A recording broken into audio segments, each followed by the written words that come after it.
Hello and welcome to another episode of Video Game Logic. Today's show is recorded on July the 25th, 2017. I'm your host, Gaming Psychologist, and with me, as always, the man who pops out of the cake.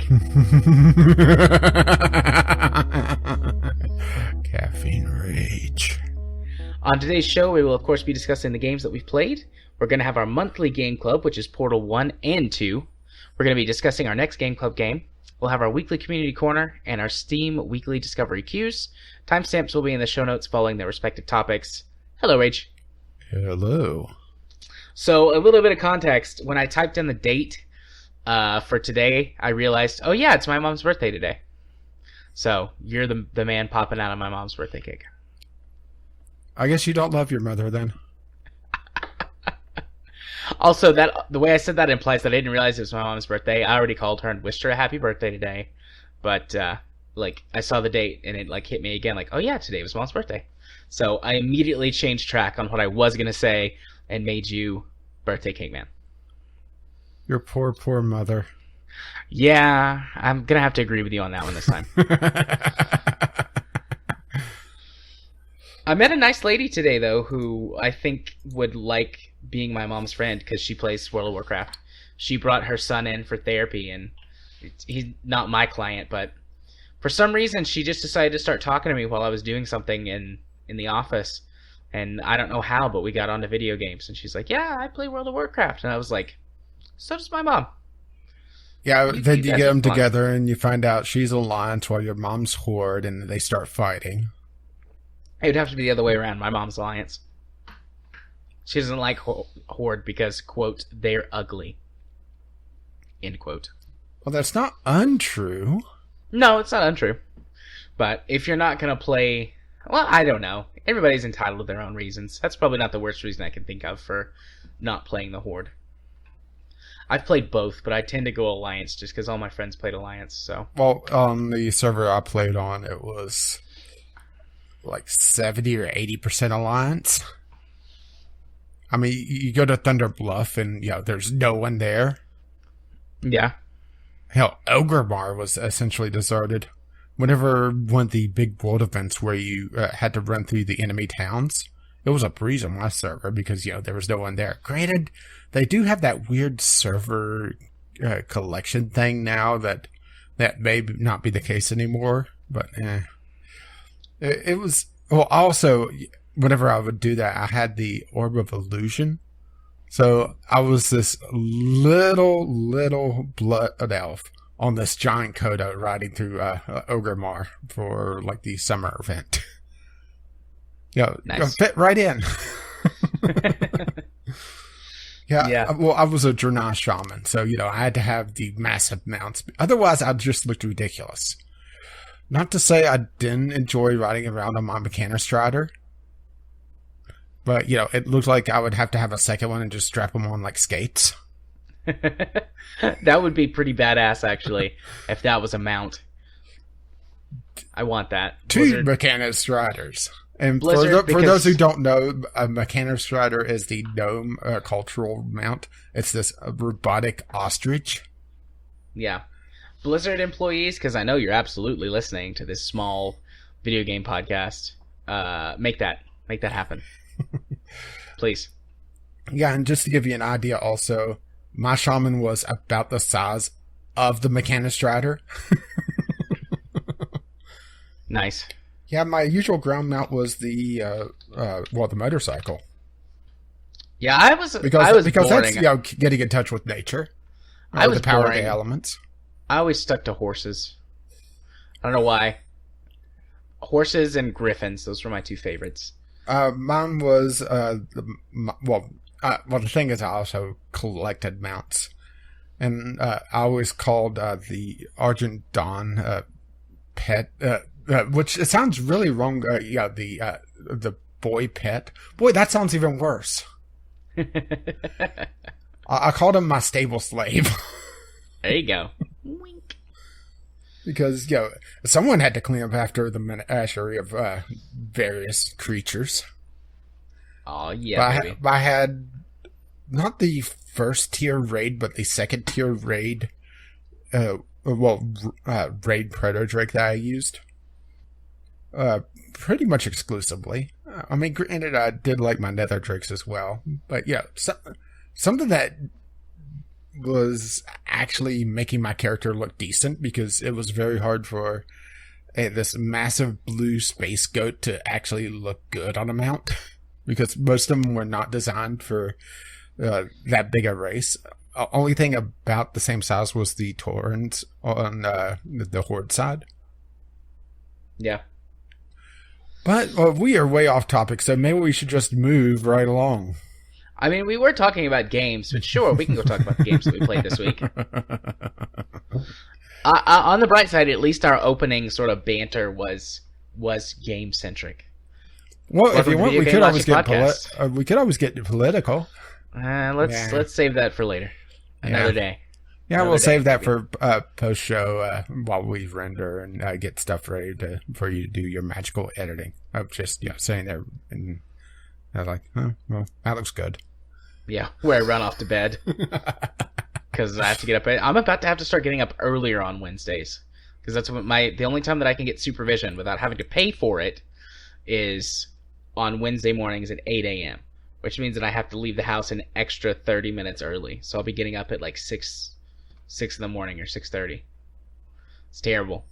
I hate having to work real job hours, but it'll be fine.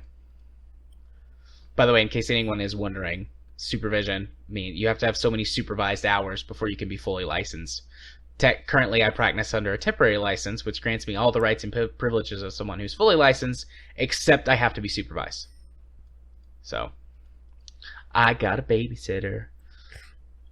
And I don't know if she's good looking or not, because I've never seen her before. I'm going to meet her for the first time next week. And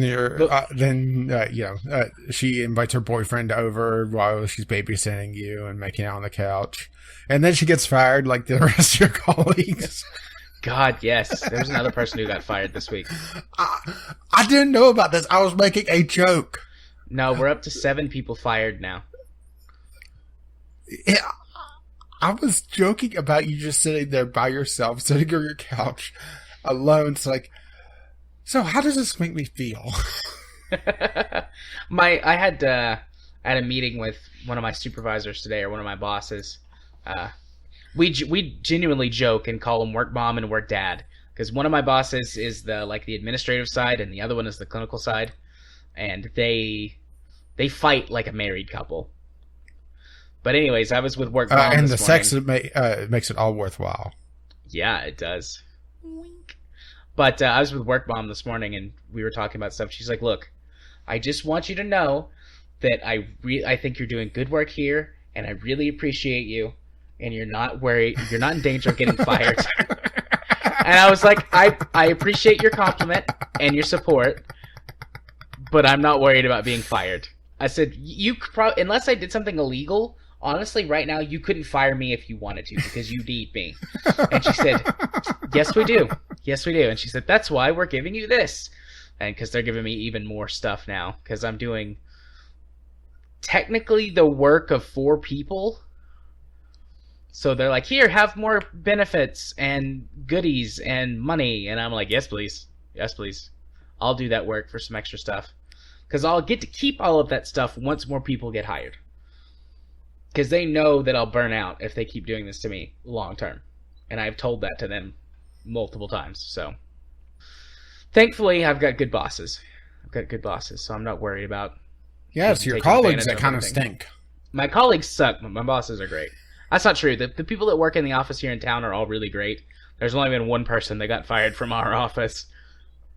Most of the other offices have had more, at least in this area. So, yay! I guess.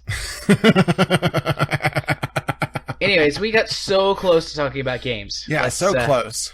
Let's go do that right now. Okay, Rach, what games have you played this week? Well, I played Conundrum. Or finished it. And let's see, in a word... Alright.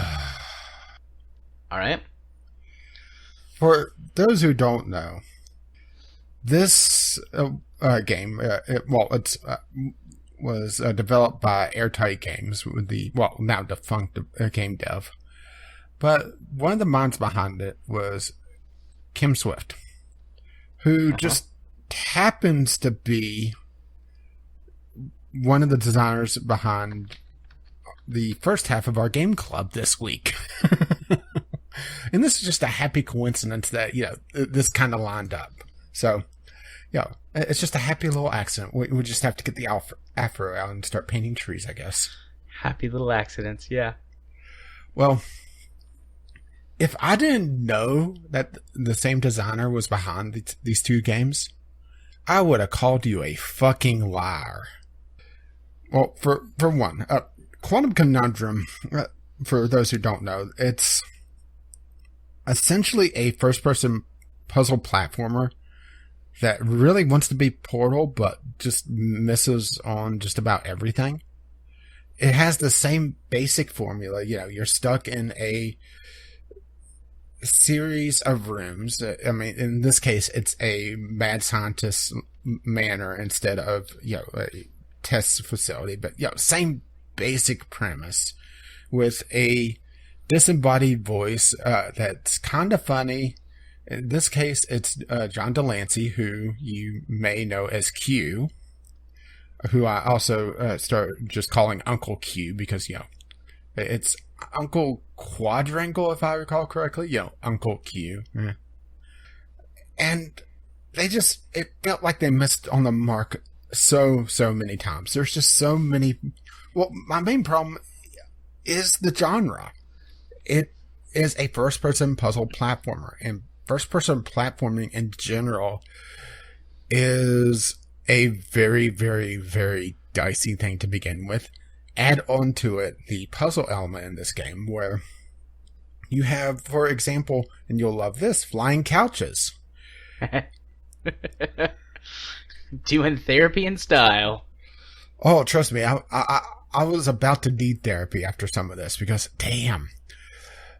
The problem with a flying couch is, it's not an even platform. So if you land on the back of the couch, what do you think happens? You fall off? Yeah, you slide right the fuck off. Oh, boy. Or if you hit that and you're not using the slow time power, which I haven't even gone into the different powers, and it's just one of those things that, this game frustrated me so damn much, because there were so many times I would land on a flying couch or a flying safe or a flying table or, whatever. The tables were actually pretty decent because, they're a fairly decent size. The saves were pretty small to land on. But I would hit the couch, hit the back of it, and either just slide right off the back side of it and, or land onto the cushions and then hit the armrest as, the momentum kicks in and I get flung off. Oh, and also, if you hit any walls, it just kills all your momentum. So there's several puzzles towards the end where you're having to ride a couch and use the different powers, which the game has 4 different powers. It has slow time. It has fluffy, which is the furry dimension. Okay, you're piquing my interest. And I'm actually kind of not joking about that, because in the manor you have all these portraits around the place, and one of them is Professor Quadrangle, and as you change dimensions, it changes all the portraits in the manor, which is a nice little touch. Gives you an idea of what to expect from that dimension. And the fluffy dimension, which makes everything lighter, puts him in a giant unicorn outfit. And no, I'm not joking. Nice. I'm in. But let's see. That's it. I'm in. There's slow time. There's the fluffy, and then there's the inverse, the heavy dimension. Okay. And then there's the inverse gravity. Reverse gravity. Well, the combination of having to juggle all those, and granted, not every chamber, room, whatever, had you handle all 4. Matter of fact, it was a rarity to get all 4. Trying to balance everything while doing puzzle platforming, and some of the jumps were damn tight, or just having to ride some of the safes or riding some of the couches made it just an exercise in frustration.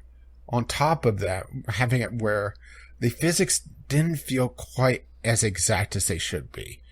In that sometimes I was having it where doing the same action over and over again would result in different things happening, which is a death sentence for a puzzle, for a physics-based puzzle game, and just leads to just pure frustration for a puzzle platformer.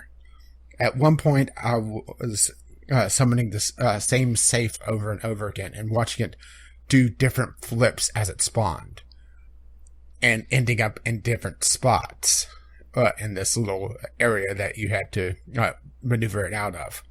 And it's just one of those things that it feels like they just didn't spend enough time on it, or they didn't spend enough time playtesting it.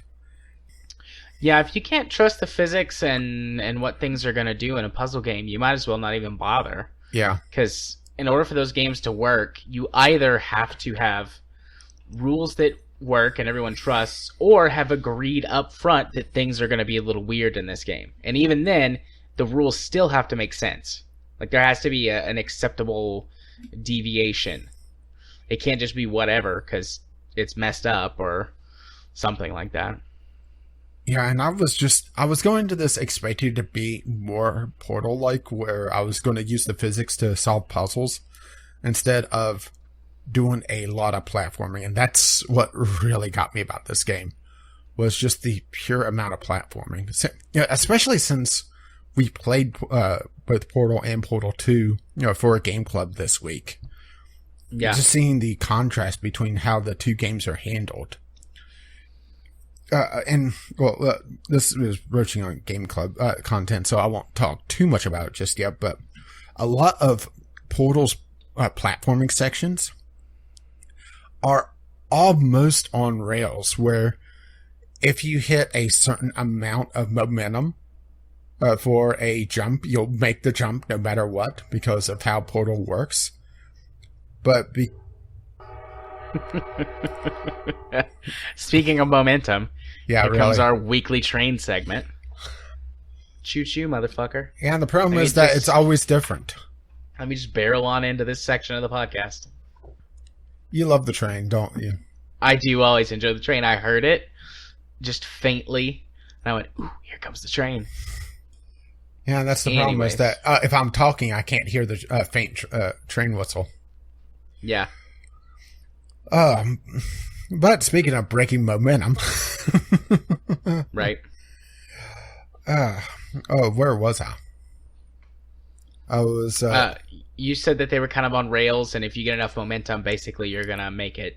Yeah. Well, a lot of Quantum Conundrum's platforming sections, you have actual platforming, as in you're making each individual jump, and if you fail, you could go back to the beginning of the entire section, of that entire room, I should say. And checkpoints are only really existent in some of the larger rooms. Not to say that they're rare, because it tends to be where they'll have a lot of larger rooms that you tackle in segments instead of how Portal handles it and does, at this large sprawling going throughout the entire room. You'll just go, okay, here's the first part of this section. Here's the second part. Now you have to solve the third. And they're usually fairly simple. Granted, there's some things that was, after going through it and looking at it and playing it, it's like, okay, how was I supposed to get this without just getting frustrated? There was one jump in particular where I just got stuck on my video series, and I eventually had to just go look up the solution. And the solution of it was, make the jump, and then unfreeze time, have everything kind of shuffle around in the air, and then freeze time again, and continue my jumping sequence. And I hadn't really had something like that happen to me yet. And sounds really frustrating. Yeah, there's a severe lack of training in the game. Yeah. which I think also leads to the frustration. On top of that, I should have mentioned this with the physics, but there's a little bit of a momentum whenever you're moving, just enough to throw you off, especially if you're hitting some of the smaller platforms, or sorry, safes. And it's just one of those things that it's all these little things that kind of just add up on top of, I wouldn't call this a bad game. I would call this about mediocre, if you could stomach it being a first-person puzzle platformer. And that's the real thing, is that they kind of hid that fact. And it's one of those things that I could definitely understand why. Because, yeah, first-person puzzle platformer isn't nearly as fun as saying, oh yeah, we're like Portal. On top of, the story was also a huge disappointment. Should I spoil the story? You can. I'm probably never going to play this game. Well, I'll give you the story in one word. Cliffhanger. Oh, nice.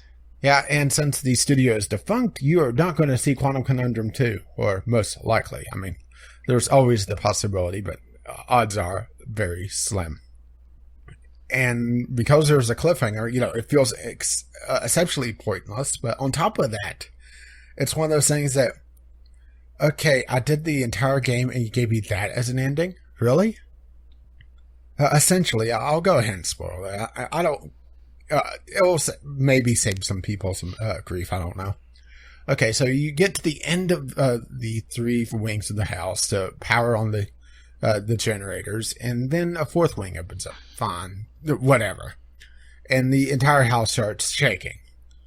And, and then Uncle Q says, maybe that was a bad idea.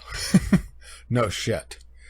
Well, you get to the end of the fourth wing, and he suddenly regains his memory about why he's in this little pocket dimension.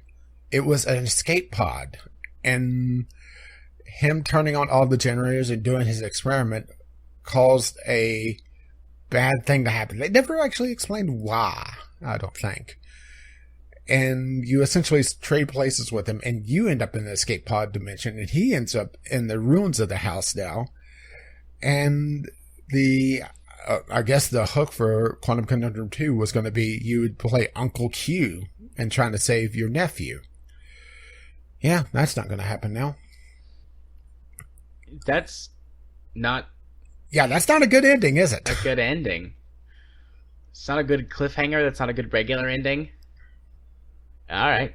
I mean, they did have kind of the quirky song, but the thing is, I was so annoyed. I was like, fucking, and I clicked out of it. It's a mediocre wannabe Portal. And the fact that it has a designer from Portal behind it is just astonishing to me. It's like they learned every wrong lesson from Portal, which is disappointing. Yeah. So, any questions? Not really. I mean, I feel like you explained it pretty well. It doesn't sound that great to me. I mean, if you really want to play it, I mean, it could be worth your time if you go into it with the proper mindset. But the thing is that there are some really neat segments, and some of the first-person platforming, when they handle it right, has some neat segments where you're going through time-stopped segments where you jump onto a couch or a safe or whatever, and then you sail through this long sequence. I mean, that is kind of a neat sequence, but then you hit the ones where you have to do some... There's one sequence towards the end, and I know I'm probably railing a lot, especially on the last, probably about third of the game, but that's what's freshest in my mind, and where some of the issues really were showing. There's a sequence where you have small platforms that you have to jump onto. All right, already fun for a first-person game, right? Absolutely, just the best. And on top of that, you also have to swap, or basically toggle your inverse gravity power on and off. And now, thankfully or unthankfully, depending on on the puzzle, the powers do not affect you as a player. So if you're swapping the direction of gravity, you're still going to fall essentially down while things fly up towards you. But toggling the gravity makes it so that these platforms that are on a hinge, if they're down, they come up and lock into a horizontal place where you could jump onto them. So you see where we're going with this, huh? Yes. So the normal ones that drop down will raise up, flush against the wall, and you can't jump onto them. So you're having to go through the sequence of, I would say, probably about 15 to 20 jumps, toggling on and off the reverse gravity power. And you miss one, you go back to the start. And some of them are jump, swap, swap, jump. And it's just, very, very, very frustrating. Oh, and also, at one point, I clipped through one of the platforms. That's always great. Yeah, I guess I swapped the power too late, and it didn't register as down, even though the bottle showed the platform in place. So I fell right through it. Yeah, Quantum Conundrum. Where did you go wrong? Well, other than the places I mentioned. Probably a few others as well. All right, cool. Yeah, pretty much. Well, that's one game I don't feel the desire to play. What's your other game? Oh, my other game is a failed Sunday sampler just because it kept crashing with my recording software running, which I don't begrudge it because, hooking into a game can be iffy at times anyway. So, I'm not going to knock it for that. This is another first-person platformer, but this one was actually kind of decent. It was very rough around the edges, but I enjoyed it a hell of a lot more than Quantum Conundrum. But it also, it is a puzzle game, kinda, but it's one of those things that maybe it's just I'm hanging out with you too much that it's a very rough game, but I could appreciate what it's doing. It's called Suicide Guy. Probably the worst name imaginable for a game these days. Yeah, it's incredibly deceptive. You are this fat slob who fell asleep watching TV. Oh, wait. You want to know the premise of the game? You almost got that right. I'm a fat slob who falls asleep at his computer desk. Close. Good try, though. Well, anyway, the idea of the game is that you fell asleep watching TV and you dropped your beer and you're trying to wake up in time to grab your beer. And to do that, you have to go through a sequence of dream states and essentially kill yourself in them to wake up. So technically, it is, you are committing suicide, but at the same time, the fact that they have to put a disclaimer that this game is not about depression or suicide shows that maybe, just maybe, they should have thought about their title a little bit more. Yeah.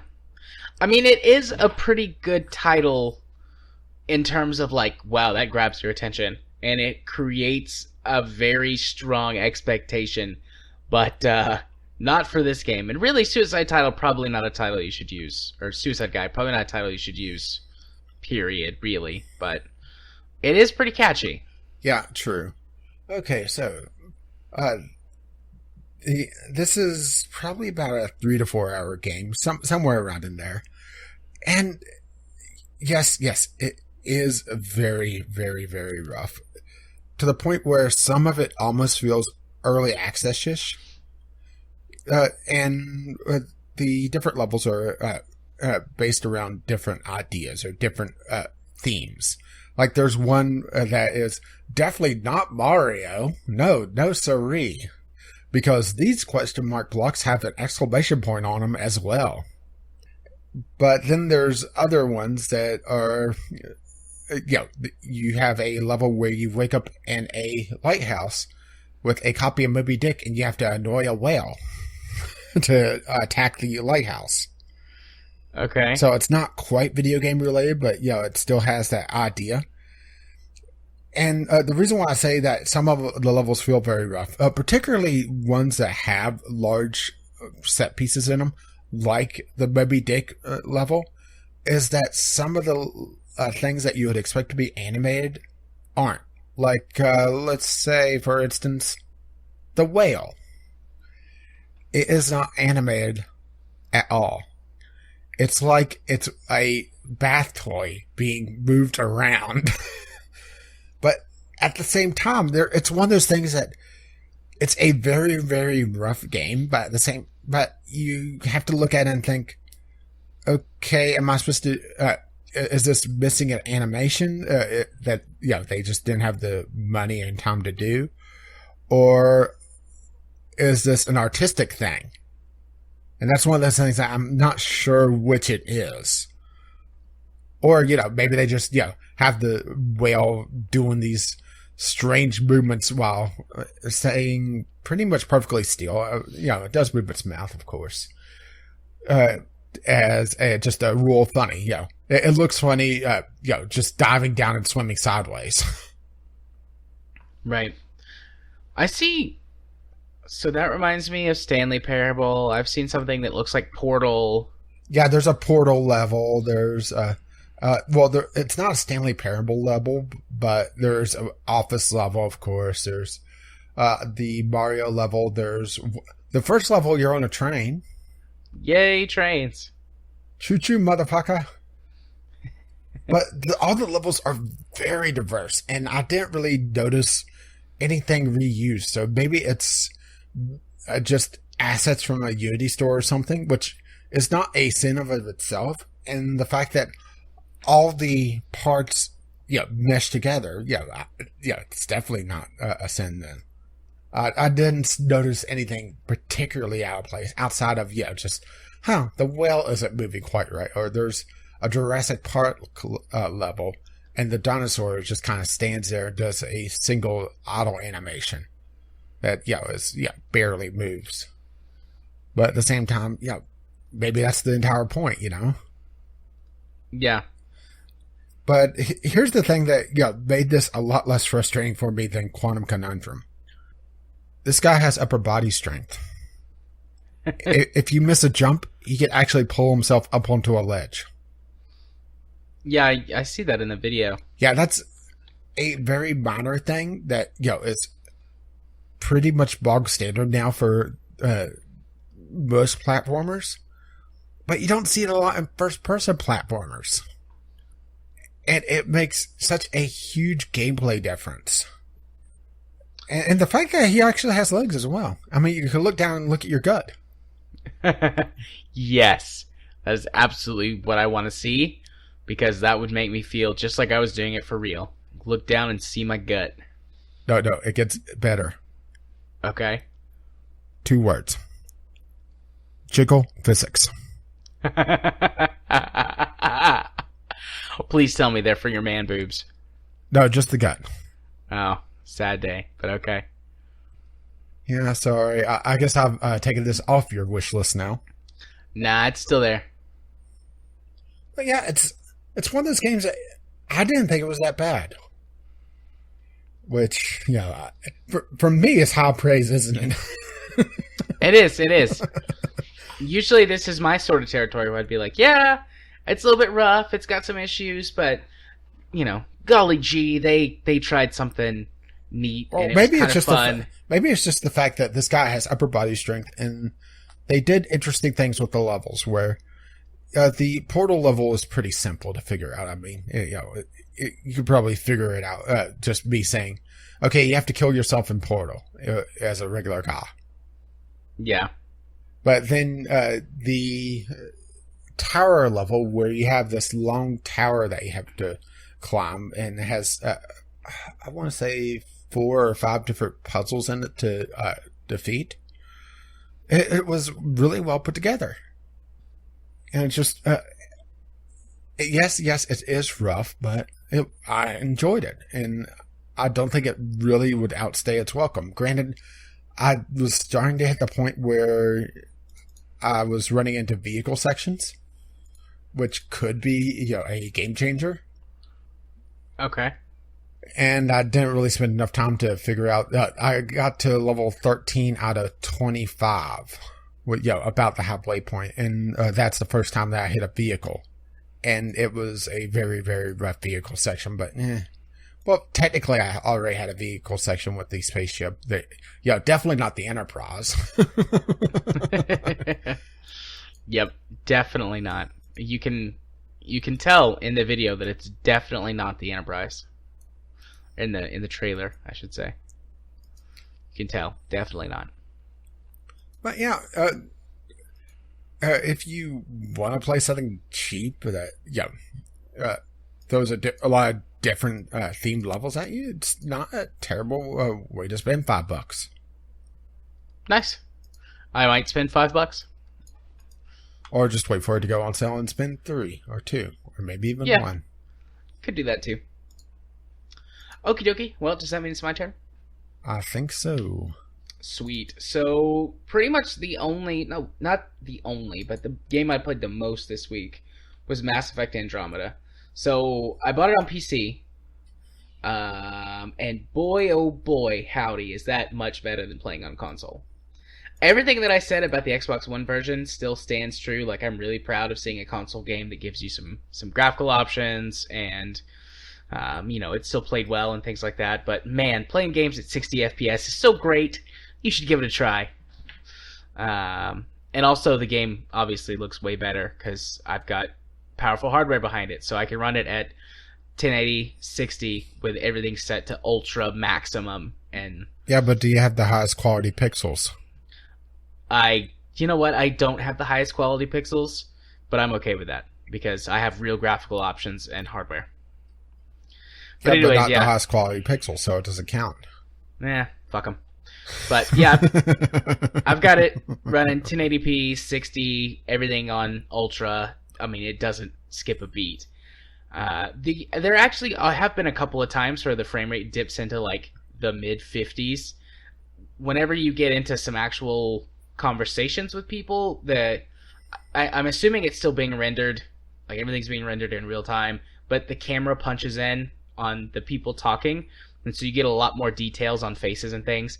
I assume that's why it slows down just a little bit, because that takes some extra effort. But yeah, it has to try. Okay, don't derp, don't derp, don't derp. There's actually less derp on PC version. In fact, I haven't seen any derp. There has been some stuff that looks a little bit weird, and I think it's just that sort of uncanny valley territory, like the way they rendered the faces and eyes, making them seem a little off. But there's not been any derp. Like, there's been no eyes rolling in the back of the heads. There's been no mouse doing anything weird.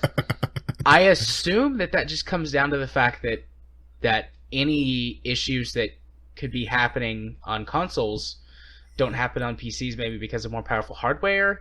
Like, some kind of issue that occasionally causes them to bug out doesn't happen because more powerful processors and GPUs don't have those issues. I don't know. I have no idea. But, I mean, I've played it for, 16 hours or so on PC and haven't seen a single derp face or weird, walk or anything. So, I don't know. I have no clue. So, this is no longer a Ministry of Silly Walks approved game. Got it. No, it's not. Not if you play on PC. But, the main things I want to call attention to. So I spent about 4 hours getting to where it took me to get in 10-ish on the console, just because I knew where everything was, and I was, skipping all the dialogue because I knew what everyone had to say because it was so fresh in my mind. Playing it farther, I got to the point where I can basically try to start banging everyone, and this is the most inclusive that they have ever been with being able to bang people. Your entire they've crew... included nipples. Your entire crew and half the people, it feels like, on the Nexus, you can be there's a flirt option. It's hey, how you doing? And it's one person just straight up's hey, I think you're hot. We should totally make out. I'm not even kidding. That's you do that, and then the guy's you're not very subtle, are you, Ryder? She's hey, I know what I want. He's I'll remember that. But it's just great the way that it lets you do it, because nobody. And now gets I'm having a weirded telltale flashback. So remember this. Yeah, but I love the way that they do it. I think that this is pretty much how it would happen in real life. It's like you go to flirt with someone and they're like, hey, you know what? I appreciate the fact that you're interested in me, but actually I don't like girls. I like dudes because I'm still playing female writer. It's like I'm into dudes, and it's like, all right, I can respect that. And it doesn't hurt your relationships or anything with any of the other people. So that's nice. It's split pretty evenly. There's like 3 or 4 romanceable characters that are just into you. They're bi. They don't care. There's 3 or 4 that only like dudes, and there's 3 or 4 that only like chicks. So that's pretty nice. I mean, there might be some more that I haven't found yet, but I mean, so far it's been fairly split. They also tackle an interesting issue about religion. One of the people that you can initiate, or that you can try and romance, is religious. Some sort of, it seems like Buddhist or Taoist sort of Eastern religion where the, energies and karma and things like that. But they tackle it in a really mature way, and you can have like some pretty decent conversations with this character and like ask them about their religion and their beliefs. And I mean, you can be an asshole to them. Like, one of the options is to just like make fun of them for having religious beliefs, or you can just like learn about them, and that's pretty cool. BioWare is so fucking good, in my opinion, at putting together dialogue and developing characters. I mean, that's been what's hooked me really since KOTOR. That was the first game I ever played of BioWare's, was KOTOR. So, I mean, I've been on board with that since day one. I feel like every game they do, they get better at it. Also, I've noticed, I didn't realize this at first, but I've noticed that there's no Paragon or Renegade system anymore.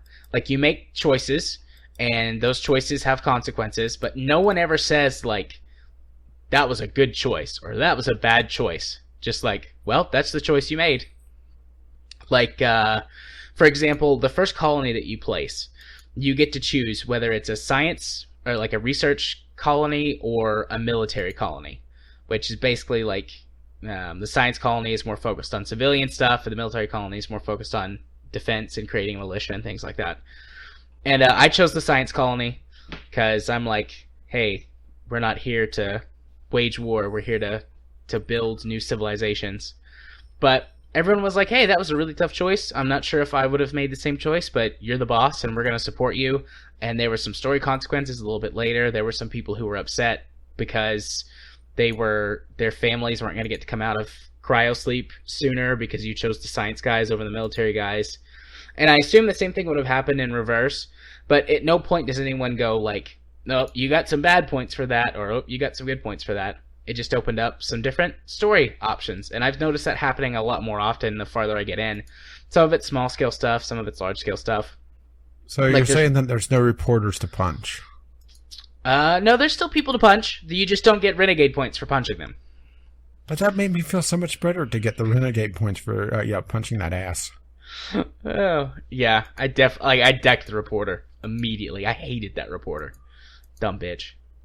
But anyways, there's another point a little bit later on where you meet this character and you're trying to earn his trust, and you genuinely, like, you can lie to him or you can tell him the truth.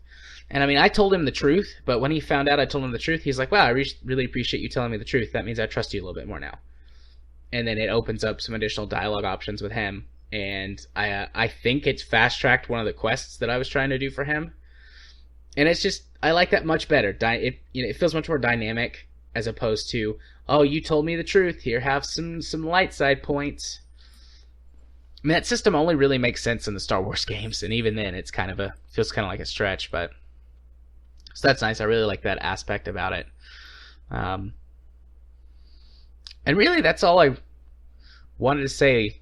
As I go forward in the story, as I get towards the end, I might talk about some of the things that I really didn't like about the game, or really did like about the game overall. But I mean, I'm really enjoying it. I think it's good that I waited until after all of the bugs and everything were fixed, because if the game was completely unplayable, I would be upset. But I don't think it's a bad game. Why would you be happy that the game is unplayable? I just think it's a different game than the other Mass Effects. And in a way, I like it more, because there is a lot more to it of exploring and discovering. And I mean, I said that last week. It's really nice to watch your settlements grow, and the changes you make to the space station, and how it develops as you go along and new wings open up and things like that. And I like that sense of exploration and like, I did this. Like, I know it's a video game, but it gives me, it makes me feel good. Like, yeah, that's right. I made these choices and I fixed all this shit. Feels good. I like it. Other game that I played this week, Minecraft. I never heard of this one. Yeah, I mean, I'm not going to talk too much about it. Just I wound up playing it a lot with another one of my kids. Again, working on some communication skills and being able to work well with others. And we're just playing some Minecraft and building ourselves a little house and doing Minecrafty things, chopping down trees with our bare fists and digging into the ground with wooden tools. Yeah, I remember. Dig straight down. Absolutely. But it's nice. It's really relaxing. And this kid is super combative and argumentative, but as soon as we start playing games, it's like, yeah, let's discuss things and what resources do you need? Oh, let's work together to build this house before the first night comes and all the creepers come and eat and blow us up. So it's been nice, and I actually went and I installed it on my laptop. I'm probably going to play it a little bit by myself, because Minecraft is a great podcast game for me, and it's very relaxing. That's the main reason I play Minecraft. Just like listen to, kind of like whenever I play Euro Truck 4 or whatever, just kind of get into my Zen state, listen to some podcasts, chill out, relax. And it's been a while since I've done that in Minecraft, and it's one of those games that every once in a while I'll just reinstall it and play for a bit. I'm trying to remember what the mod was that I installed, but added a bunch of extra creatures. And my biggest Minecraft memory is this giant ogre creature.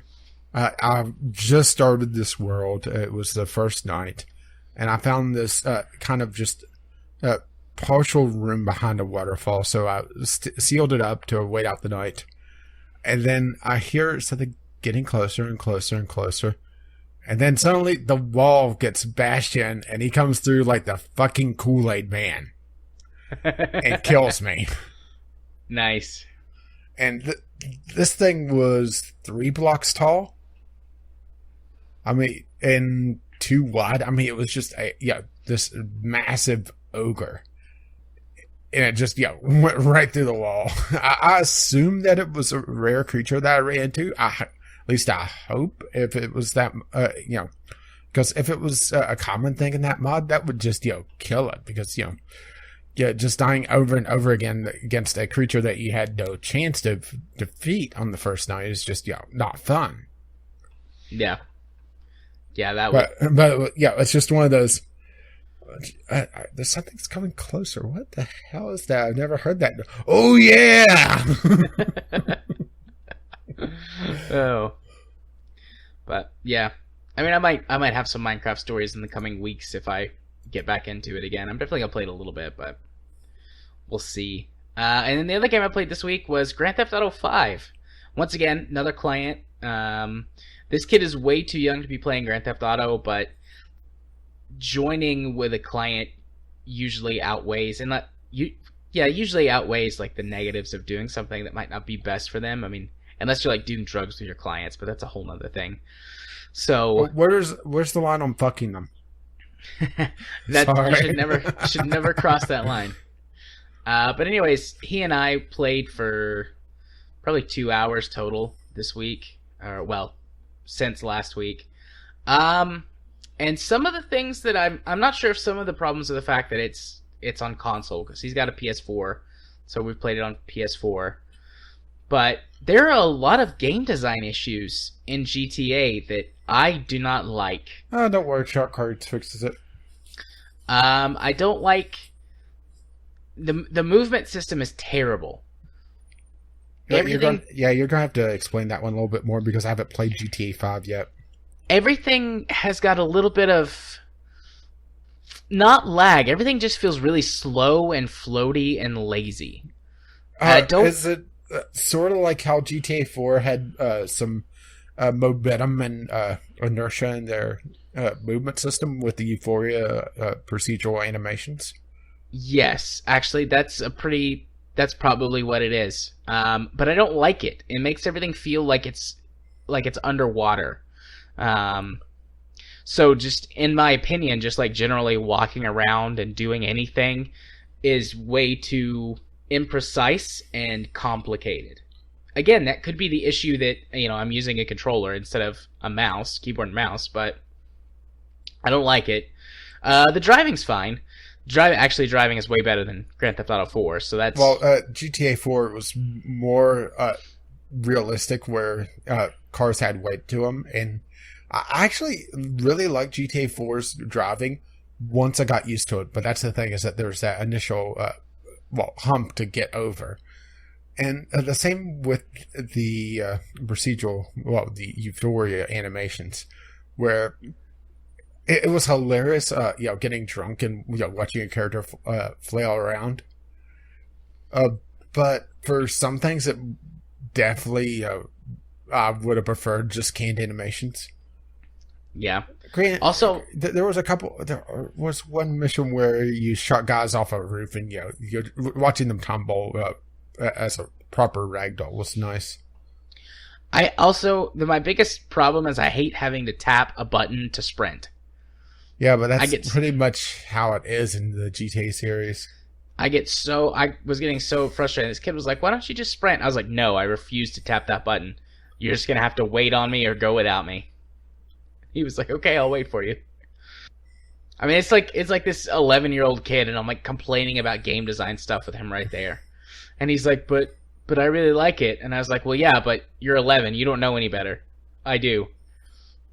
Yeah, but the thing is that it's been like that since, well, I'm assuming GTA 3. I never really played that much of GTA 3. Vice City was the first one that I really spent a lot of time with, and it was like that there. So, yeah, it's legacy design. But that really comes down to the fact that you don't really have a lot of buttons. Yeah. It makes me wonder, are we due for more buttons on the standard controller? I don't know. I mean... Is it something maybe closer to the Steam controller, where you have the extra paddles on the back? I mean, you have a total... I guess if you count each of the D-pads as one. Let's see. 2, 4, 6, 8, 10, 12, 14... 16 buttons if you count start and select, and I'm also including the clicking down of the thumbsticks. Who counts start to select? I really nobody. So 14 buttons. I don't know. I mean, I don't know how many keys most PC games use. I never really thought about it, because you have so many. You don't have to worry about it. How many AAA, well, especially AAA, but just console games in general, has that context button where it does 20 billion things depending on what you're looking at? Many of them. I just like the context button. It makes it difficult to do some things sometimes. Some games, though, do just well. I mean, even though I'm playing it on PC, I'm still playing Mass Effect Andromeda with my controller. Although the combat is a very small portion of that game. You do mostly driving and stuff. I just kick back in my chair. I've got like a little stool I bring in here so I can recline in front of my desk. And I just recline and play with my controller. It's great. But, I mean, like games like Skyrim or, like the Bethesda RPGs, I can't play those with controller anymore, because there's too many functions that you need multiple buttons for, and the context stuff and all their quick menus and everything are bullshit. So, well, I absolutely detest the thumbstick look. Just that sluggish looking left and right. Yeah, if I couldn't do it if Mass Effect was a first-person game as well, but since it's third person, I've just punched out the FOV all the way, and that's not really too much of a problem. And like I said, combat is such a small part of the game, so I don't have to worry about it. But yeah, I can't stand first person looking around with a controller anymore. Yeah, it drives me nuts whenever I see gameplay footage, and it's obviously gamepad because of just how they're not only just looking left and right, but how they move. Yeah, because that's one thing I've noticed, is that for most of the time, gamepad gameplay, people sidestep a lot instead of looking left and right. Yeah. Well, whenever I play games with a gamepad now, I turn the sensitivity up to maximum, and even then it's usually too slow. But most people are like most of these kids now that I'm in there, going to their homes playing games with them, they're like, how can you like see what you're doing? It's like you should try playing games on a PC, kid. This is so slow. You'll get so used to moving so quickly and so precisely. You'll get frustrated at the lack of control you have with the controller. I'll just imagine, well, if it was ever updated, can you imagine TF2 on the console where the big thing to counter a spot is to glance over your shoulder every so often? I mean, I've played TF2 on a console, and you just don't do that. Spies are way worse on console. I mean, stuff could have changed. It's been years since I played it, but... TF2 only got like 2 or 3 updates on the consoles. But then again, TF2 also got 300-some updates on PC. 300-something and counting. Yeah. Yeah. But, so anyways, back to Grand Theft Auto 5. I don't know. I'd like to play it on PC and give it a shot, but a lot of the things that I've experienced so far just make me not really want to play the game as much anymore. Like, I don't want to put in all the work to get the cool stuff in Grand Theft Auto Online, or in GTA Online, which but you can just buy it. Which would make playing with our friends, like, make that fun. I don't like a lot of the aspects of the game, which would make the single player less fun for me. And it never goes on sale for less than, like, 25 or 30 bucks. So, I don't know. I was kind of sad, though. Like, GTA is a big game that I enjoy playing. Or, well, used to, but... Could just be that I've changed as a gamer. Probably is that.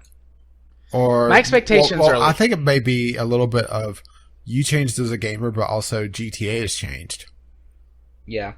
And even though, I mean, between the two of us, I've got, you know, obviously the reputation for being like, yeah, that's good enough. I can love this. Like, my expectations are a bit higher for certain things. And GTA 5 is just not what I expected it to be once I played it. And I mean, I'd like to, like I said, I'd like to play it on PC, give it a shot that way. But, I mean, the only way to do that is to buy it, try it, and then if it sucks, refund it. And you can do that, but I don't want to do that. Which 2 hours is not enough time to really get a feel for a GTA. Hell, you can't get out of the tutorials in 2 hours on GTA. At least if GTA 5 is anything like the last 3, 4 in the series. Yeah. So that kind of sucks. I was looking forward to playing it, but, you know, you win some, you lose some. I'm sure this will make several of our listeners sad. I know that they love GTA 5. I mean, I do want to play it at some point. It's just they have no incentive to really put it on a strong discount because GTA Online is just a money generator. I kind of wish GTA Online was a separate game. I had that thought actually when I was playing it, because we did do some single player stuff a little bit and just kind of took turns, but then his brother's got a PS4 too. And so then we used the PS4 one time to play multiplayer together. And I was like, why isn't this just a separate game that they sell for, I don't know, 20 or 25 bucks? They could still have the shark cards and everything in it. They'd still make money that way. Well, supposedly they were going to have single-player DLC, but there's no incentive to do it because, you know, you don't get nearly as much money out of it. I mean, I understand why they focused on GTA Online because, you know, they would be stupid not to, but at the same time, it's very frustrating. Yeah. Yep. Oh well. Maybe someday it'll be cheap enough that I want to buy it. Maybe. Probably after GTA 6 comes out. Yeah, in like 5 or 6 more years. Oh, you're being optimistic. Yeah, I guess so. Alrighty. Well, I think that wraps us up for the games this week. And of course, we went over a little bit. But that's okay. Only 15 or so minutes. Do you need to take a quick break before we dive into Game Club, or are you good? I think I'm alright, unless you need to go. I think I'm okay. My throat's getting a little bit, I don't know, a little bit scratchy, but I've got plenty of liquids here, so I'll be fine. Oh, my. Alrighty. Well, then let's go talk about our monthly game club. Portal 1 and 2. What is the game club? That's something we need to start doing. Right. We have gotten some new Twitter followers and presumably some new listeners who this may be their first game club, or second Game Club, whatever. But they're not entirely sure what Game Club is. Game Club is a thing that we do every month where we choose a game. Lovely stolen from somewhere that I don't recall where you stole it from. So, from the Patch, which was the Rooster Teeth video game podcast, which doesn't exist anymore. But they did a Game Club where that they would play a game every 2 to 3 episodes. Like everyone on the show would play it together, and I like that idea because you and I play lots of games, but in general we have different tastes, and even the games that we like, we have very different ways to approach games. So we said, you know what? Yeah, you like to touch everything and break things. I do. And you just like to complain about things and be very grumpy. And get set on fire.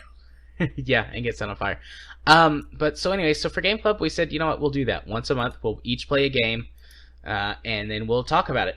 And, things we liked, disliked, do we recommend it or not? Some games have taken a long time to go through. Some games have been pretty quickly. But I think this one will be somewhere in between. Portal's got a decent amount of substance to it, but it's fairly mechanically focused, especially Portal 1. And the mechanical discussions always go faster. Yeah, and we decided, since Portal 1 is so short, just throw Portal 1 in with Portal 2 and do the entire series. Yep. Which you played this in probably about the worst order possible, because you did Portal 2 multiplayer with me ages ago. Then I assume that you did Portal 1 and Portal 2 single player. Well, I have played Portal 1 previously. I played, what was it, Still Alive? The one that came on the orange box. Yeah, which is different. Yeah, so I played that one initially, several years ago. And then we played Portal 2 multiplayer. And then I played Portal 2. So, yeah. Yeah, I think Still Alive has extra content in it. I'm not 100% sure. I looked it up. It's got extra puzzles, like no extra story content or anything, just a few additional puzzles and some random dialogue. The only thing that it changes is the ending. Chell gets dragged back into the facility. That was patched into the portal on Steam as well. Oh, okay. I did not realize that. Yeah, that was the initial hint that, that's weird. They changed the ending. That they did that before they announced Portal 2. As a matter of fact, on the PC version, in Portal 1, there's radios all over the place that's playing the kind of jazzy version of Still Alive. Yeah. And if you collected all of them, it unlocked a piece of an ARG that was the lead up to Portal 2. Interesting. Didn't know that. And now you know. And knowing's half the battle. G.I. Joe. But so anyways, we're going to do Portal 1, then Portal 2, then Portal 2 multiplayer. And we're just going to talk about every aspect of each game, or I guess for Portal 2 multiplayer, that game mode. Yeah, and technically there's another one that we're really not going to talk about is there's a little bit of stuff with the workshop content where they have some voice lines there as well. The infinite testing facility or whatever? Yeah. Okay, I didn't look into that at all. Well, that's one of those things that when it came out, I listened to the lines separately. And it's not even Gladys for that. Who is it? Cave Johnson. Oh, interesting. That's cool. Yeah. You probably want to go listen to that. That's about 15 or 20 minutes worth of dialogue. Pretty much random though, but there's callbacks to the game as well. Yeah, I'll have to go listen to that later. Yeah, but we're getting way ahead of ourselves. Yeah, so Portal 1. The kind of the hidden gem of the orange box. This was this game out of nowhere for a lot of people. Yeah. It's very short. Unless you're like really bad at it, you can beat it in 2 or 3 hours. Yeah, well, I think I took about 3 this time around, but I was also listening to the developer commentary throughout it. Yeah, I didn't do that. I've said it before and I'll say it again. I want more games to have developer commentary. Yeah. I probably will do another playthrough actually in the near to medium future and play them both with developer commentary. Wait, does Portal 2 have developer commentary? Yes. Okay, yeah. I played through Portal 2 with developer commentary as well. Granted, there's a lot in the beginning, then towards the middle, there's not a lot. One or two nodes here or there. Then towards the end, it picks up again. Okay. Yeah. So Portal 1, like you said, sort of a hidden gem that came out of nowhere back in, 2009? Or was it earlier than that? Probably should have wrote down the release dates for these, shouldn't we? Probably should have done that. That would have been professional. That would have been the smart professional thing to do.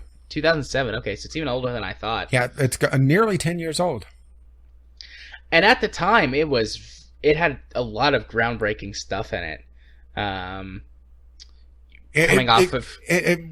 don't think it's the first person puzzler, but it definitely kicked off the genre, showing just what can be done with it. Yeah. What can be done when you combine some of the physics aspects of the Half-Life games with specifically puzzle-based first-person gameplay, and having the GLaDOS, her wit. I mean, GLaDOS wasn't as big of a thing in the original Portal, but there's still plenty of times where she's quippy and witty and sarcastic, and particularly towards about the middle of the game. But, where you may be getting ahead of ourselves. Well, I want to ask you, what do you think of the art style, real quick? That sterile test chamber. It's interesting. It's in some ways it's very beautiful and minimalistic, and in other ways it's kind of ugly and you don't really pay attention to it. But it also gives much. A really good stark contrast to whenever you start breaking the rules of the game, or rules and sarcasm quotes. Yeah, the rules of the facility. But the reason why I asked that is that originally it wasn't in Aperture, it was in Nova Prospect in the Half-Life universe. Well, granted, it's still in the Half-Life universe, but it was in Half-Life 2's universe. Right.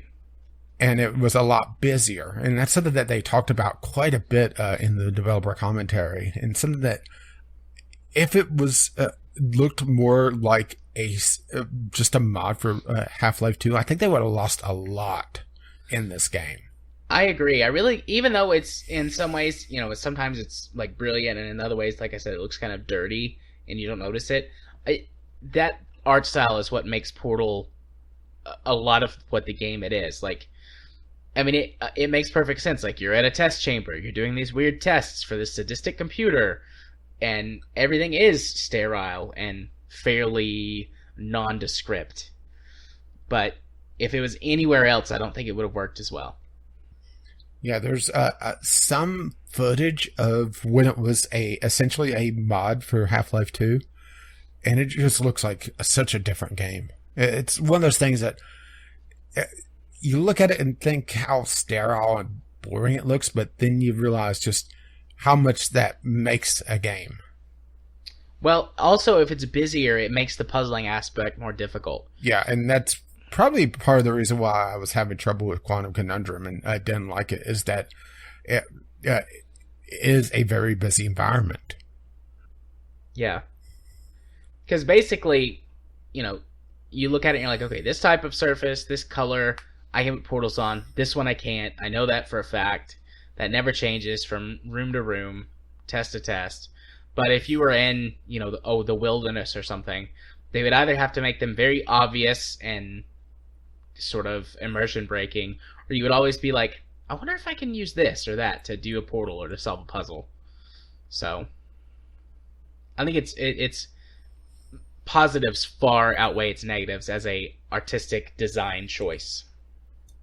Yeah, I'm just looking at my game time, and it looks like I spent just over 2 hours, so I spent less time than I thought I did going through with developer commentary.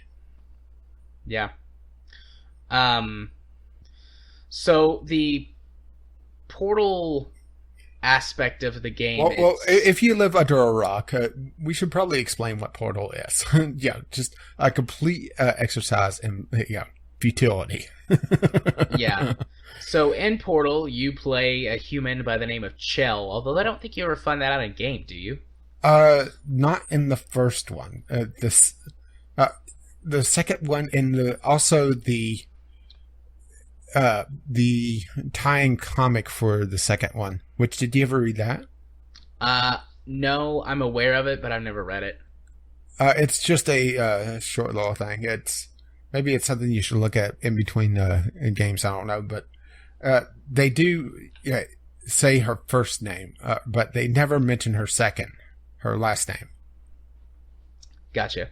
But anyways, you're playing as Chell, and you are in a testing facility of some sort where they have this portal gun, which literally creates interdimensional portals where that you can walk from one place to another through walls covering infinite time and space, as they show in Portal 2.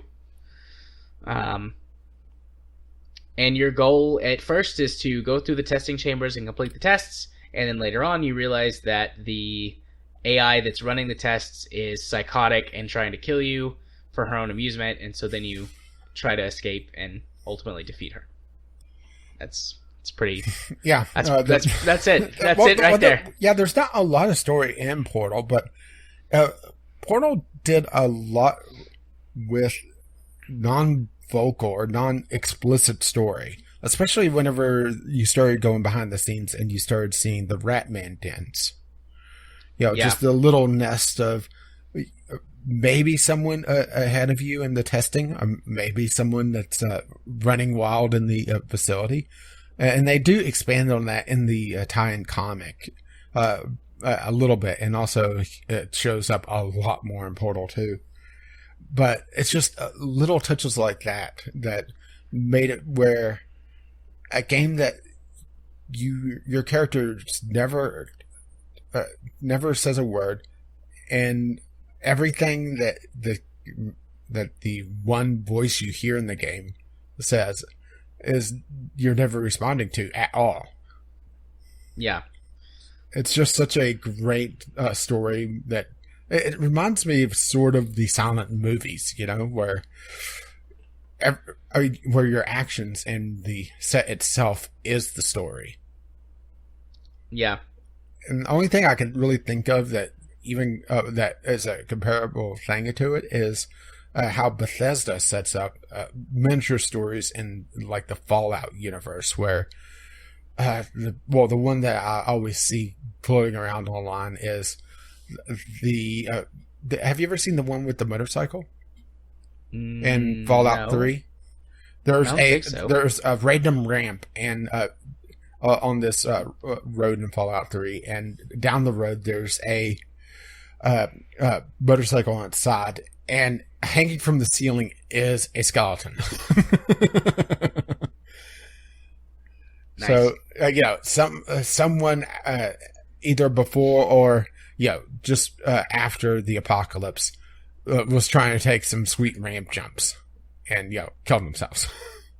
Yeah, that's pretty good. I've never found that one before, but I've seen plenty of those in other Bethesda games. Yeah, or New Vegas, where it's, well, granted this is more explicit, but the first major or the I guess the second town that you're in, the one with the hotel and the roller coaster, the hostage situation that you stumble across there, that didn't turn out so well because the bombs fell. Yeah. But just little stories like that. This is a sort of like that, where everything is in the set dressing, and you could go through and really miss a lot if you just rush it. Granted, there's not a lot of little nooks and crannies to find, but the ones that you can find, at least in the first Portal, tells quite a bit of story and are very well detailed. Yeah. And of course, that's where the meme came from. The cake is a lie. The cake is a lie. Yeah. Portal 2 didn't really get a lot of memes from it, did it? I don't think so. Although Portal 2 got the wonderful Miracle of Sound song. Yeah, true. Wheatley's song. Yeah. I don't. I'm struggling to say much more about Portal. Like, it's a great game. I really enjoy Portal. It's one of the few puzzle, platform. It's not really a platformer. There is platforming in it, but there is, Portal 1 has a lot more platforming in it than Portal 2 does, or I should say, direct platforming. I talked about how Portal 2 has a lot of on rails platforming, where if you perform the maneuver correctly, or it's a lot of times your innate momentum takes you what would have been a normal platforming section. Or, in Portal 2, they have a jump plate that, kicks you around, and, there you go. Yeah. And that's your platforming sections. Yeah. I mean, it's, like I said, it's great. I love it, but there's so little there to talk about for Portal 1 in terms of story. Yeah, this is why we're including it with Portal 2. Right. I mean, the mechanics in it are solid, amazing. Yeah. I mean, if they had fucked those up, no one would care about Portal. It would be like Quantum Conundrum. Yeah, there is one segment where you're climbing with the fling maneuver. I really think that's a neat segment, showing just how well the momentum is conserved. And, it makes you feel, well, not like you're flying. You are flying, but, it has that sense of speed where that wouldn't translated to just like a Mario-like jump. Right. You know what I'm talking about? That one section towards the end of the game, I think it is. Where it's a series of platforms that you're climbing. Yes. And you have to... it's one of the few sections... Portal 1 has a lot more sections in it where you're having to quickly put portals down while you're in the air. Portal 2 does have a couple where you have to do them while in the air, but most of the time you could set them up ahead of time. But that one is one of the big ones.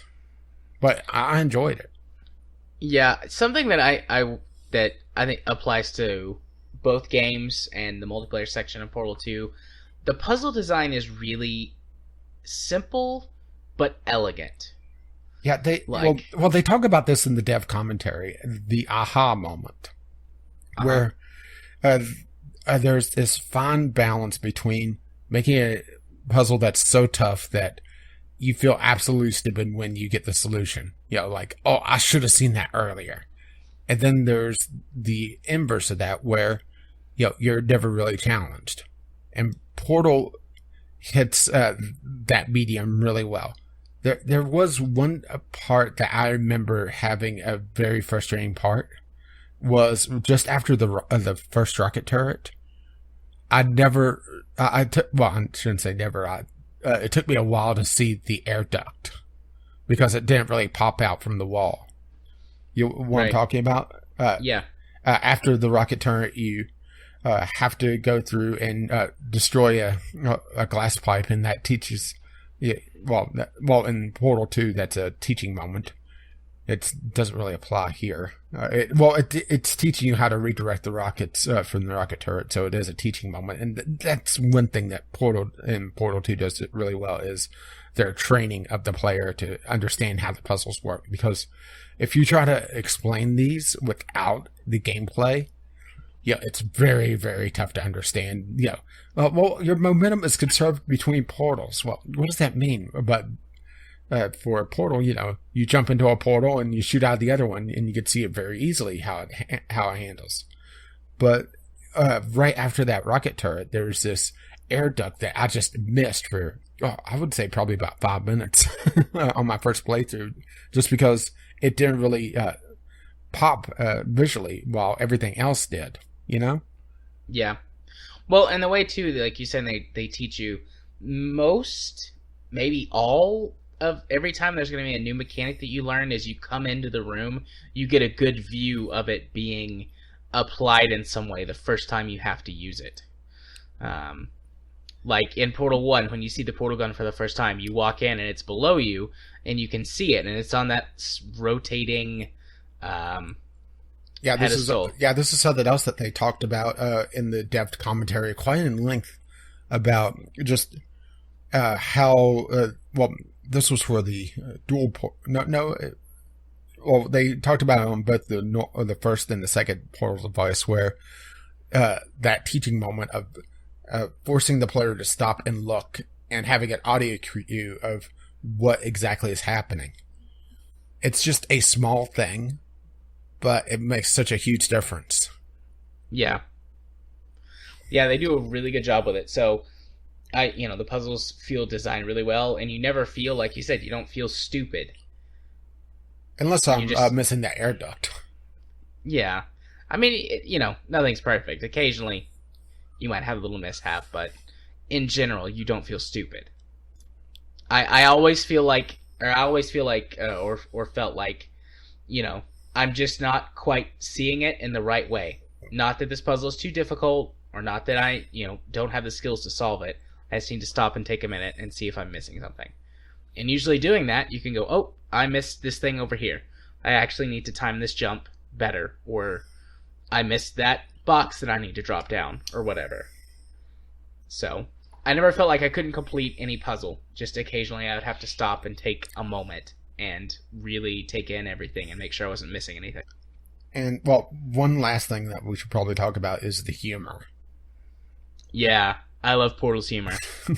That kind of dark, sarcastic humor. Yeah.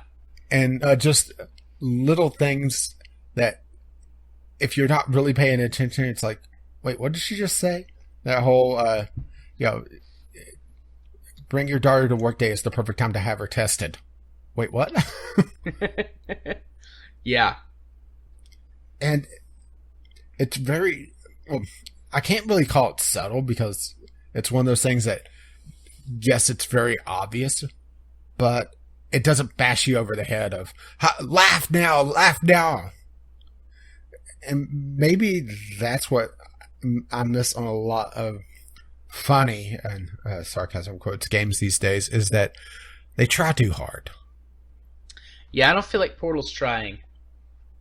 Well, trying too hard. I think it's trying, but yeah, you know what I mean. I agree with you. Nothing really feels forced unless the point of the joke is that it feels forced. Yeah, and that's where the writing comes in and does a really, really good job, as well as the voice acting.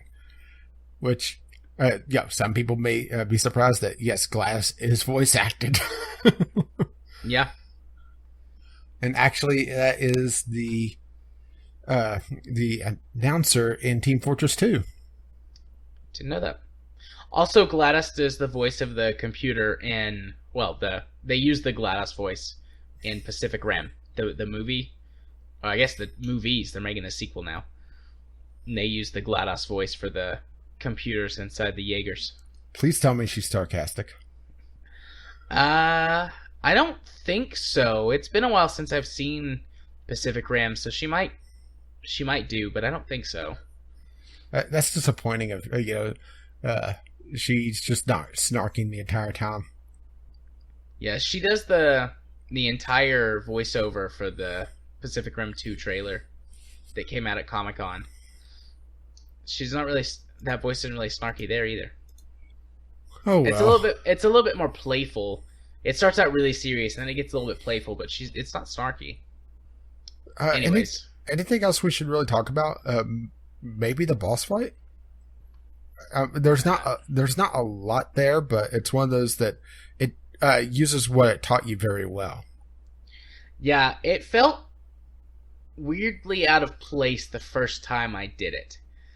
I don't know. I mean, it's maybe it's the time limit.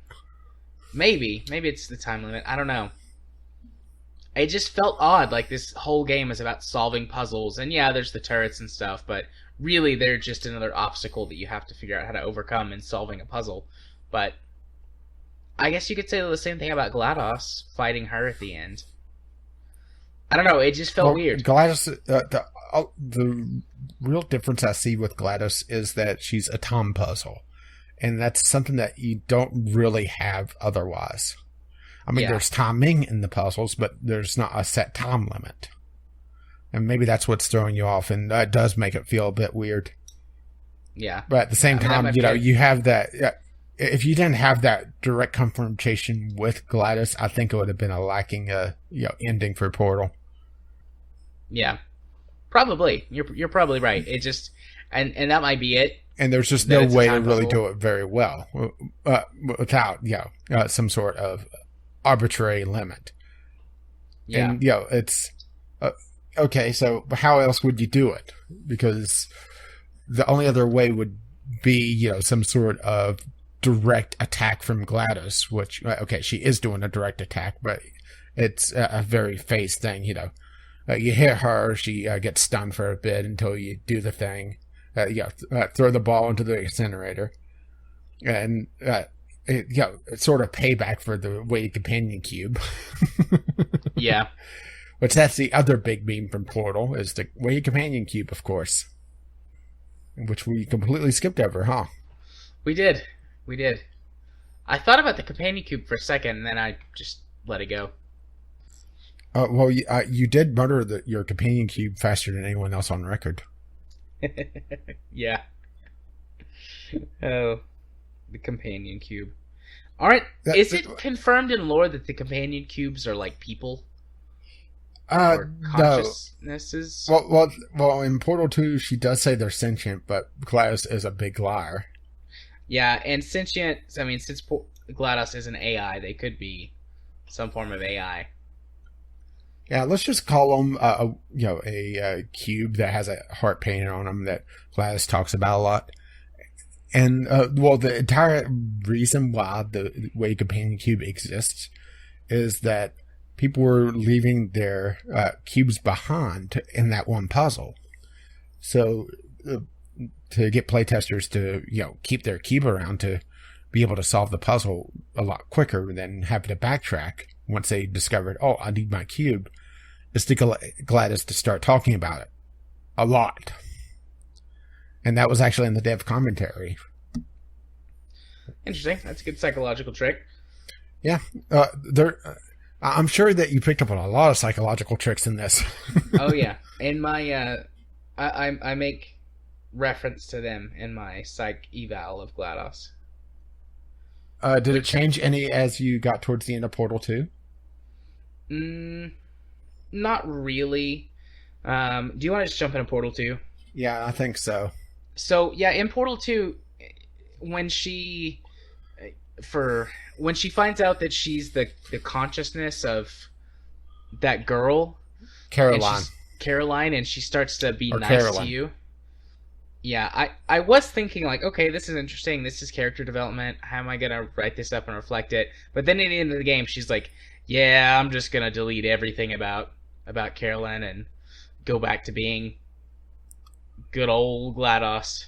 Well, she's like, okay. Well, there's one line in it that kind of stuck with me. Is that she talked about how the scientists tried to control her by essentially putting more and more and more voices in her head. And for the first time, when she's the potato, is when she had just her voice. And it makes you wonder just how much of that is GLaDOS fighting back from just, forced schizophrenia. That would not be... Well, sorry, probably wrong term, but Yeah. I guess it depends on... I mean, it's one of those things it really depends on just, what the different voices are saying, because, you had Wheatley, constantly giving bad ideas. You had the cake sphere that's just, making her more and more obsessed with cake, which is probably the reason why we only have, one reference to cake in in Portal 2. Yeah. But all of that stuff, the thing is that I'm lacking a lot of context. I suppose we can do that at the end. Mm-hmm. I'll do it at the end, but I was lacking a lot of context, and there's plenty of stuff in the two games, but it's like, well, without a little bit more information, I can't really decide if this fits into column A or column B. So it took me a little bit of time to settle on what I did. But I'm quite pleased with it.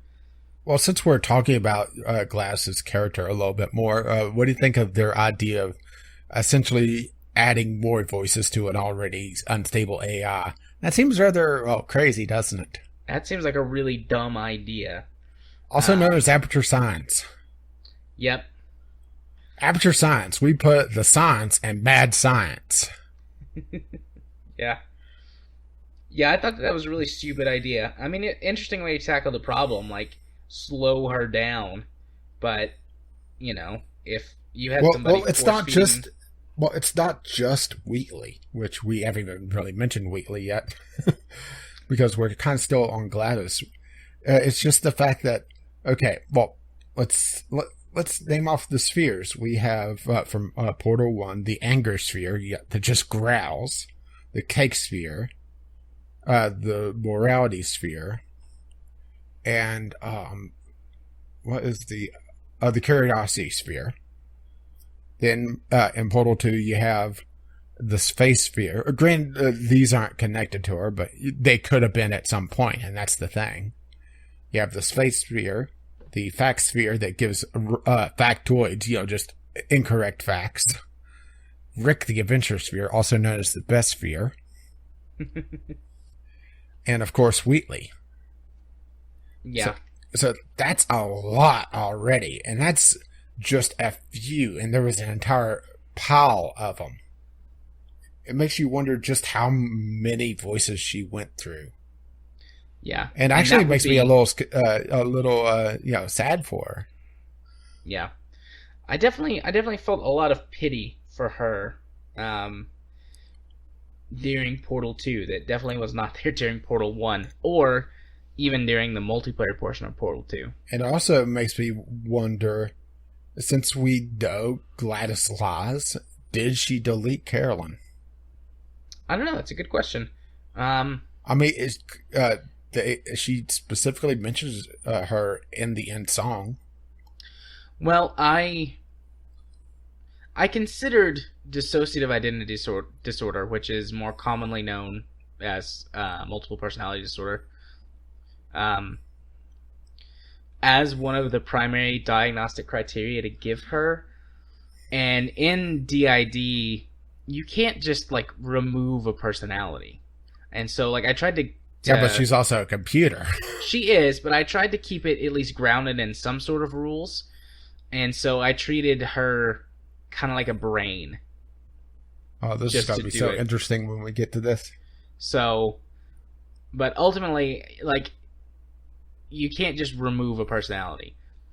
They can get quote-unquote better over time and eventually go away, but you can't just say, I'm not going to have this one anymore. So at best, she probably suppressed it, pushed it down, but it'll come back at some point in time that's what it was before. Yeah. Where should we go from here? Should we talk about the other characters of Portal 2 or get into the story? Because we haven't even touched on the story just yet. I want to neither. One of my favorite things about Portal 2, I guess this is story, is how there's so much more that you can discover if you just don't listen to whatever's telling you to do. Yeah, just hang around. From the moment that you meet Wheatley, if you don't open the door to let him in, he'll stand there for another couple of minutes and talk to you, and you get a whole bunch of dialogue you would have completely missed. After he breaks down the wall, he starts talking in Spanish. Yeah. All right, and then after he breaks down the wall, which I love, what is it? He says I'm going to manual override this wall. I'm going to perform a manual override on this wall. I'm sad that didn't become a meme, but at the same time, I'm glad it didn't. Yeah, but if you don't, once you get out, if you don't immediately start going into the chamber looking for the portal gun, he'll stand there and he'll just talk to you for a while. And then once you get in the chamber, if you walk around the edge instead of going towards the podium where the portal gun's supposed to be, he'll talk to you for a few minutes and encourage you. And what is it? Is it Chapter 8? You actually get an achievement if you don't do his first puzzle, if you don't solve it. So I love how that so much of this game revolves around sort of there's extra stuff if you disobey. Yeah, there's achievements for falling for death traps. There's achievements for not doing what you're supposed to, and also achievements for listening when you really shouldn't. Yeah, the one where GLaDOS kills you if you follow the path. Oh look, it's the deer. Oh, but yeah, I love that. That's probably my favorite part about Portal 2 is just that all of those little extras and Well, also the additional Easter eggs. dialogues that are genuinely are generally pretty funny. Well, let's see. Well, the two big Easter eggs is one. There's the portrait of Carolyn and Cave Johnson, Yeah.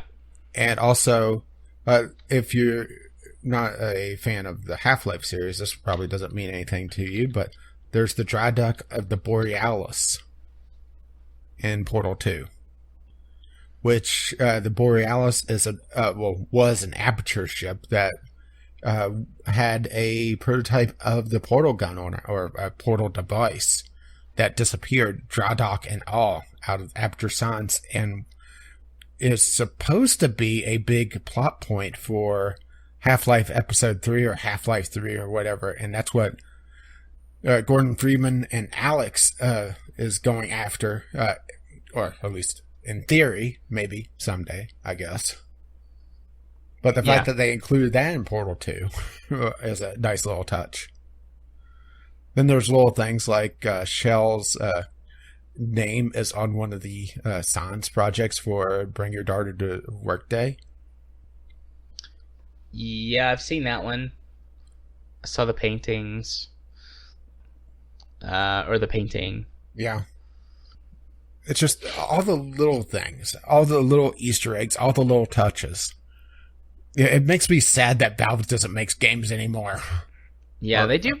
They do a good job of making them. Or that it at least isn't Dota 2. Yeah. Okay, so do you want to talk about Wheatley, or do you want to... well, since we brought up characters, let's talk about the other two major ones, and then we'll get into story. Okay. So, since we brought up Wheatley, Wheatley is a personality sphere, which you encountered the idea of the personality spheres in the first game. They're essentially the grapes hanging off of Gladys.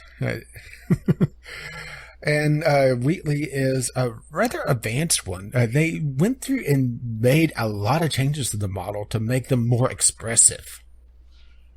Because in the first game, they were pretty much just a static model with a little bit of animation, but not much. But Wheatley and the other spheres in extension have a lot more range of emotion. Just added plates, the ability to move a lot more, and it adds a lot of character to him. Yeah. But Wheatley is a moron. Yeah. He's the dumbest moron that the brightest minds of Aperture could put together. And he is a dampening sphere to try to give Gladys a string of bad ideas to slow her down. Yep. But you don't find that out right away. But No. to be fair, Wheatley does occasionally have a good idea. Every once in a while, yeah. Like manually overriding that wall. That was a pretty good idea. Granted, it almost killed us in the process, but details. Yeah. Is there anything you really want to mention about Wheatley before we move on, or that we won't mention otherwise? Probably not. I mean, I love Wheatley. I think he is adorbs and also pretty funny. And the guy who did his voice, I'm looking at here on the wiki, Stephen Merchant, did a good job. I want to find other stuff that he's in now. The Office? Well, I'm sure this is going to be blasphemous, but I don't like The Office, so other stuff that he's in and watch it. I've never really sat down and watched The Office that much. Yeah, I don't really like it. But they kind of teased him by... trying to think of who they had originally as the voice actor for the E3 teaser. But they just said, we got some guy from from around the office. Yeah, that's pretty good. And then, of course, Cave Johnson. the CEO of Aperture Science that you never actually meet. Well, to be fair, you never technically meet Carolyn or Gladys either. You just the AI construct. Right. But you meet him through other recordings in old Aperture, which we'll get to exactly how you get there eventually. Oh, probably my favorite character out of the bunch. It's just so over the top. Yeah, I really like Cave Johnson. It's pretty close for me between him and Wheatley. I don't know. Wheatley's so adorable. I can't get past that. But Cave Johnson is an interesting fellow. Well, the thing is that you also don't have a lot of Cave Johnson, so that's true. I think he's a character that if you had too much of him, he would definitely wear out as a welcome.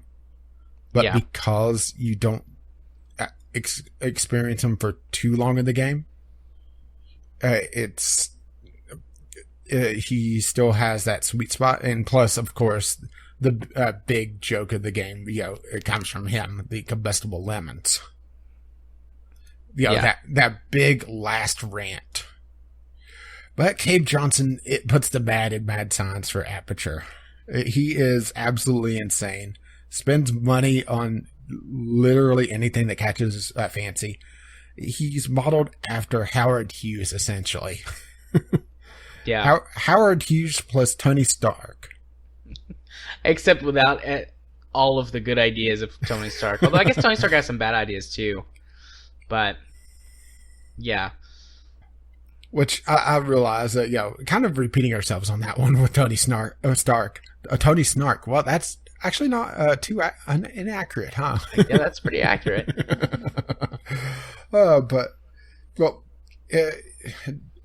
Cave Johnson is voiced by J.K. Simmons, who also did J. Jameson in the older Spider-Man trilogy now. Oh, how many reboots are we going to get on Spider-Man? Probably a lot more. But J.K. Simmons has been in a lot of good stuff beyond just the older Spider-Man. Yeah, it's just that's the first time that I really paid attention to him. By far not his first role, but it's the one that is most memorable to me, I guess I should say. And he always plays these big, bombastic, over-the-top characters and does it so well in this. He does. He really does. And also, for the fact that you only encounter Cave Johnson for, about an hour and a half-ish, depending on your speed of going through the game. Yeah. He has a very devastating character arc. He does. It's really sad too. Should we save that for the story? Yeah, I guess we should probably. I mean, we've been pretty out of order with things. While we're talking about him, we might as well just tell his story arc. Yeah, he founded Aperture Science, and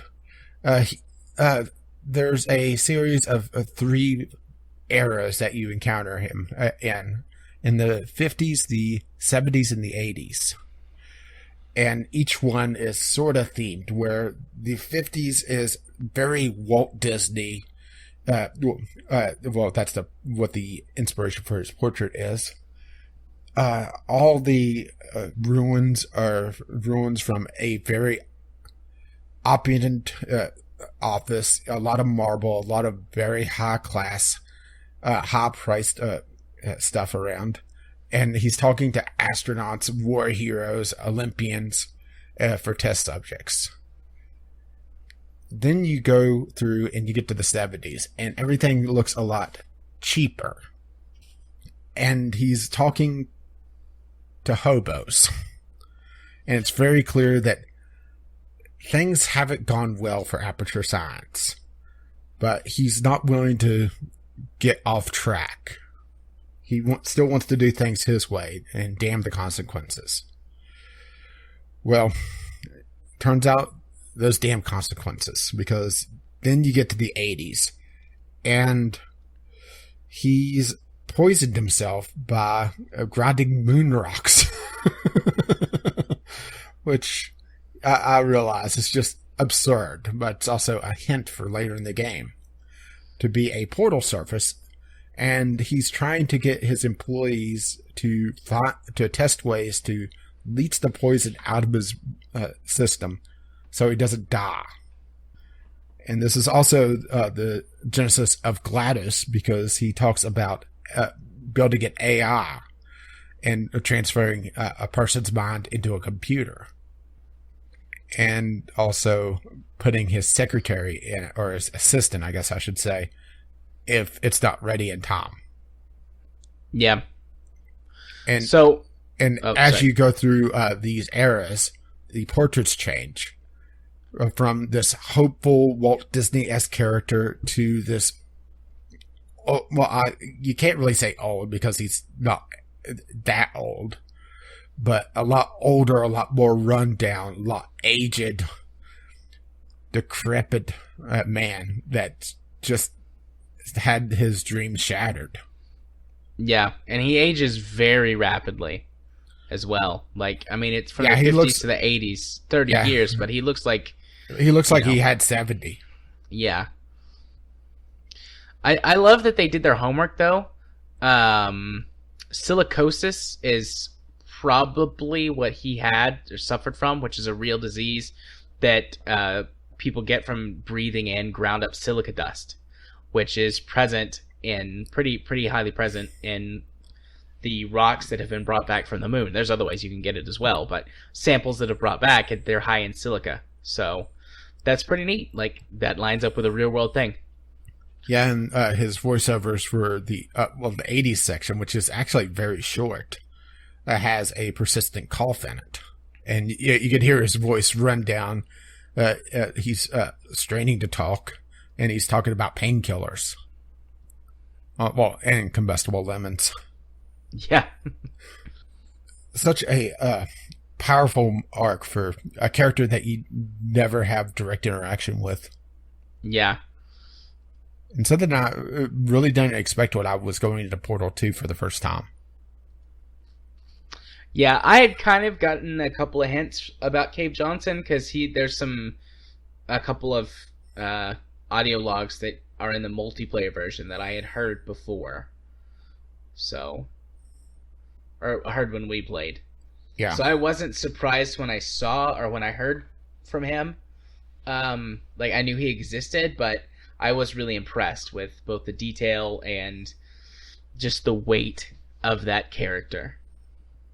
Okay, and that's really the three major characters. There's not a lot of characters in this game, so yeah. I mean, GLaDOS, but we talked about her.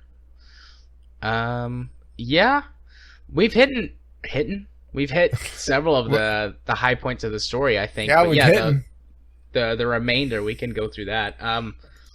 Excuse me. So yeah, the big thing is that they never really say just how much time has passed between Portal 1 and Portal 2. Yeah, it's at least long enough that the science facility can get run down and have grass and trees growing inside of it, which would be a while, but, you know, we don't know exactly how long, unless it's revealed, like, if you can discover that information. There's a lot of debate on that. Okay.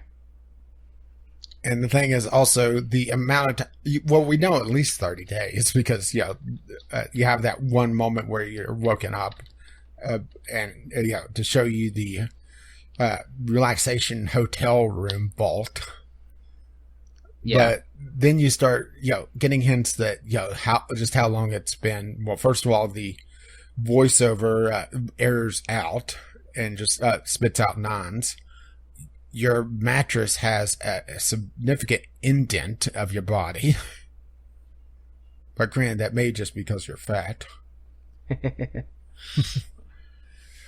But yeah, there's a lot of just details that you have to try to figure out on your own. And that's kind of a callback of the story that's just told through piecing things together in Portal 1. But anyway, Wheatley breaks you out and performs a manual override on this wall. Yeah. Best part of the whole story. I'm glad you loved that. I love that so much. I actually watched a YouTube video of the beginning of that mission just over and over again for a little bit. Like, yeah, you manually override that wall. It's great. Such a great line. There's a couple other moments in the game that I really like. Yeah, that was awesome. But well, I do have to ask. Opening to chapter 9. Uh-huh. My favorite fourth wall break in a game. Why? Okay. Well, first of all, we're getting way ahead of ourselves, but you have the death trap that you trigger, completely by surprise if you don't know it, because they set that up so well. You know? But the whole, I guess this is the part where he kills you. Hello, this is the part where I kill you. Chapter 9, the part where he kills you. Achievement pops up. This is the part where he kills you. This is that part. Yeah. And I just thought it was hilarious. Is that why you like it so much? Yeah, just that one little bit. Yes, it's silly, but it's also not one of those things where it's, haha, you're in a video game and we're going to reference that. Outside the chapter title, of course, but it's also one of those things where you could only experience it once. Right. Yeah. I really liked it. I don't think I liked it as much as you did.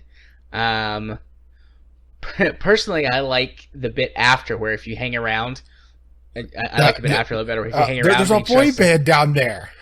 Yeah. And then you can jump down and get the pit boss achievement. In years. Yeah, that was one of my other moments. Just hanging around, listening to him try and convince you to jump down, and then GLaDOS is like, basically, don't be a moron. Don't listen to him. What are you doing? Keep going. Really are brain damaged. No. But yeah, no, I could see why you would really like that a lot. That makes perfect sense why you like that sort of fourth wall break, and how sort of on the nose / subversive it is. Like, that's good. That's good. But yeah, it didn't quite have the same impact on me as it did you. Or maybe it's just, I played this on release day, so, a lot of the things were not spoiled for me. Yeah. But anyway, we're way off track as per usual. Indeed. We eventually go through, get a portal gun, or get the first portal gun. Then accidentally wake GLaDOS. And probably Wheatley's probably the world's worst or best hacker, and I can't decide which. Yes. A. A.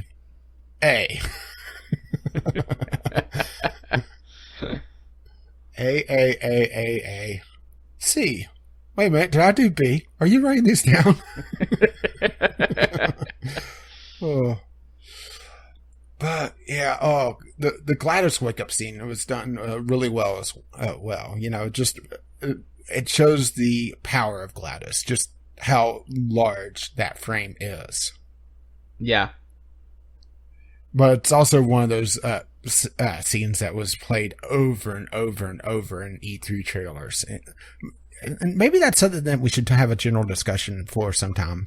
It's not as big for gaming, granted, is there. It's just how much trailers can spoil key moments or powerful moments in a game. Yeah. Because we should have that conversation at some point. Because I'm remembering from the reveal trailer that it showed GLaDOS's waking animation. And that was one of the big things revealed in it. It spoiled the fact that GLaDOS does wake up. Yeah. Because it would have. Do you think it would have been a powerful game if they didn't have GLaDOS wake up?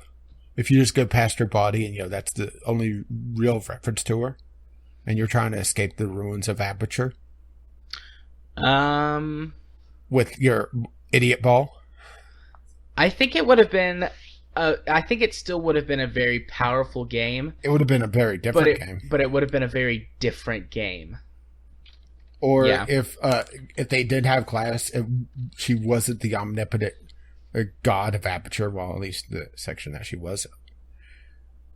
And it was just like her and a personality core. Well, in the dev commentary, they did talk about for a while of having a bunch of different personality cores that you encountered on your adventures through Aperture, which makes me wonder if they really did at one point not have Gladys as a bigger player. Yeah, that would have. I think. Well, I don't know. Gladys is too big a character to leave out, though, I think. She is, but at the same time, I think it would have still been an interesting, powerful game if you dealt with a bunch of the different personalities, you know, as opposed to just getting GLaDOS again. I mean, she's definitely a huge, larger-than-life character that makes a big impact, and like you said, very powerful, but I don't know. I think the game could have been at least as good, done properly, and I think I have confidence in them to have been able to have done it properly. Yeah, one that they talked about was a personality sphere that was highly paranoid, and you had to basically break through all its barricades that it's built up over the years. That would have been interesting, I think. But let's see. Well, you wake up Gladys. She forces you to start testing in again, and in the process appears to kill Wheatley. They never really explain what happened to Wheatley, but that's kind of the funny part of it, is that he just shows back up, and he's and while you're bouncing on this pad that can't quite handle your generousness. You hear little segments of the story. Yeah. What do you think of just how angry Gladys was? I can understand why she was pissed. I mean, yeah, it makes sense that she's pissed at you. I'm like, okay, GLaDOS is pretty crazy most of the time, but this makes total sense. I would be mad at someone, very mad at someone, if they had done this to me. Especially with what she said before that. Yeah. That she had a black box feature and she was reliving you killing her over and over and over. Yeah, and depending on how long, you know, it is between Portal 1 and 2, that could have been potentially decades, maybe more, given the amount of growth and stuff that's in the facility. So that would be horribly traumatic. Yeah, and you know, if you did that to someone, they may dedicate their pure existence to making your life miserable. Just the way she delivers lines, particularly in Portal 2, where she's a lot smoother and less robotic because she doesn't have all the cores on her anymore. Yeah. I think it was a brilliant move that they removed those so that she's a lot more, well, for lack of a better term, organic in her delivery. It gave her more room to work with for her voice. Yeah, that makes sense. I don't know, I kind of like Robot GLaDOS, though. Or Robotic Tinny GLaDOS. It really depends on, the line, I think. Because some lines definitely work better with the more tinny, monotone GLaDOS. But, yeah, for Portal 2, that wouldn't have worked for the long term, I don't think. Yeah. And plus, you already set the precedent of, she has this lot smoother, more almost seductive tone to her once, she lost that morality core.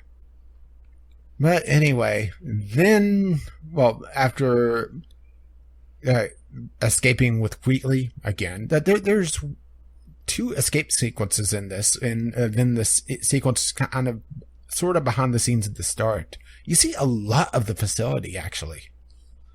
Yeah, you get dropped into the bowels of it and go for a good little jaunt through it, and it's huge. I mean, it doesn't specifically, or does it specifically tell you how far you've gone down? Didn't they say miles at one point? They do say miles, but I don't think they say exactly how many miles. Let's go with at least more than one. Yeah. I mean, but even if it's only 2 miles underground, that's a fucking long way down. How far can you go down before you hit the core of the Earth? Oh no, let's ask the Russians. No, I'm not joking on that. The Russians actually hold the record for the deepest hole dug. And you know why they did it? Just to see what would happen. Well, alrighty then. The core of the Earth is... Wait. Yeah, well, the problem is once you get down a little ways, everything starts to get a little viscous. Yeah, the core of the Earth is 2,635 miles. Wait, what? Well, I think you're looking for the crust because, once you get through and get into the mantle, things are a little bit too liquid to hold a test chamber. Yeah, that's true. How thick is the Earth's crust? The average crust thickness is 50 kilometers, but depending on whether you're on an ocean or a mountaintop, it can take as many as 80 kilometers down to get through. How thick is the Earth's crust in Michigan? I was just send Kyle over to check it out. Hey, Kyle, we got some ruins for you to check out. Pack a lunch. There might be a way to find out with some more Google Foo applied, but I don't want to spend too much time looking for it.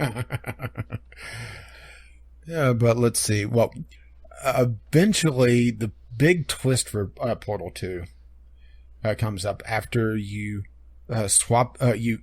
remove a glass's ability to make turrets and disable the neurotoxin generator. Because why would you hook a neurotoxin generator up to an AI? For science. Remember, in case of implosion, look directly at the implosion. And no, that is a sign at the neurotoxin generator. Anyway, the big twist for Portal 2 is that GLaDOS is not the major bad guy. You put Wheatley in charge, and then you find out that was a bad idea. Yeah. Now, this probably would have been a little bit more shocking if you were playing it completely fresh, since, even though I hadn't played it, I have heard many things about Portal 2 over the last 5-6 years. When did it come out? 2011? 2010? Ish. Let's go with that. Yeah. Yeah, so over the last 6-ish years, I kind of knew that Wheatley wound up being the bad guy, so that was spoiled for me. But, I mean, you said you played it when it released, so was that a big surprise to you? This was the one thing that, it wasn't spoiled outright, but it was hinted at strongly by a friend that was being kind of a dick. Okay. So I was expecting that they said, "Oh, I can't wait to hear what you think about the big twist." Oh, I hate when people do that. That's worse than tell just me there's a fucking spoiling twist. Yeah. So, I was expecting, okay, there's an escape elevator. I'm putting Wheatley in charge. Fuck. But, yeah, I think I would have really enjoyed that if I didn't know that there was a twist coming and, expected, something to happen. I mean, I understand, them being excited. They were probably about 2 hours ahead of me on the game. So, and I got rather pissed with them on saying that there was a twist and they didn't say anything until I was done with the game afterwards. Yeah. Yeah, I hate when people are like, so, can't wait till you see the twist. And it's like, oh, great. Now I'm going to spend the entire movie going, is that the twist? Is that the twist? Is that the twist? It's the same thing with games. But, anyways, carry on. But Wheatley gets called a moron and punches you into the bowels of Aperture. And this is where you beat Cave Johnson in recordings. going through 3 different eras of old Aperture signs, and having the new gameplay mechanic of Portal 2, the gels, which we never really talked about. Nebular Drop, the student game that spawned Portal. Have you ever played it? No, I've never played it. I've only played it a little bit, enough to be able to really get a feel for it. And it is obviously a student game, so it's more of a proof of concept than anything else. But I also played, to conclusion, the student game that the gels that came from, Tag the Power of Paint, which is, I wouldn't say verbatim because there is a lot of changes to the gel system for Portal 2. But you have 3 different gels. You have one that is just a white gel that makes a surface that couldn't be made into put a portal onto. Portable, which you encounter last. You get a bouncy gel, which is blue that you hit it and you bounce up, and it's essentially a trampoline. And then you have one that makes you run fast. That's orange.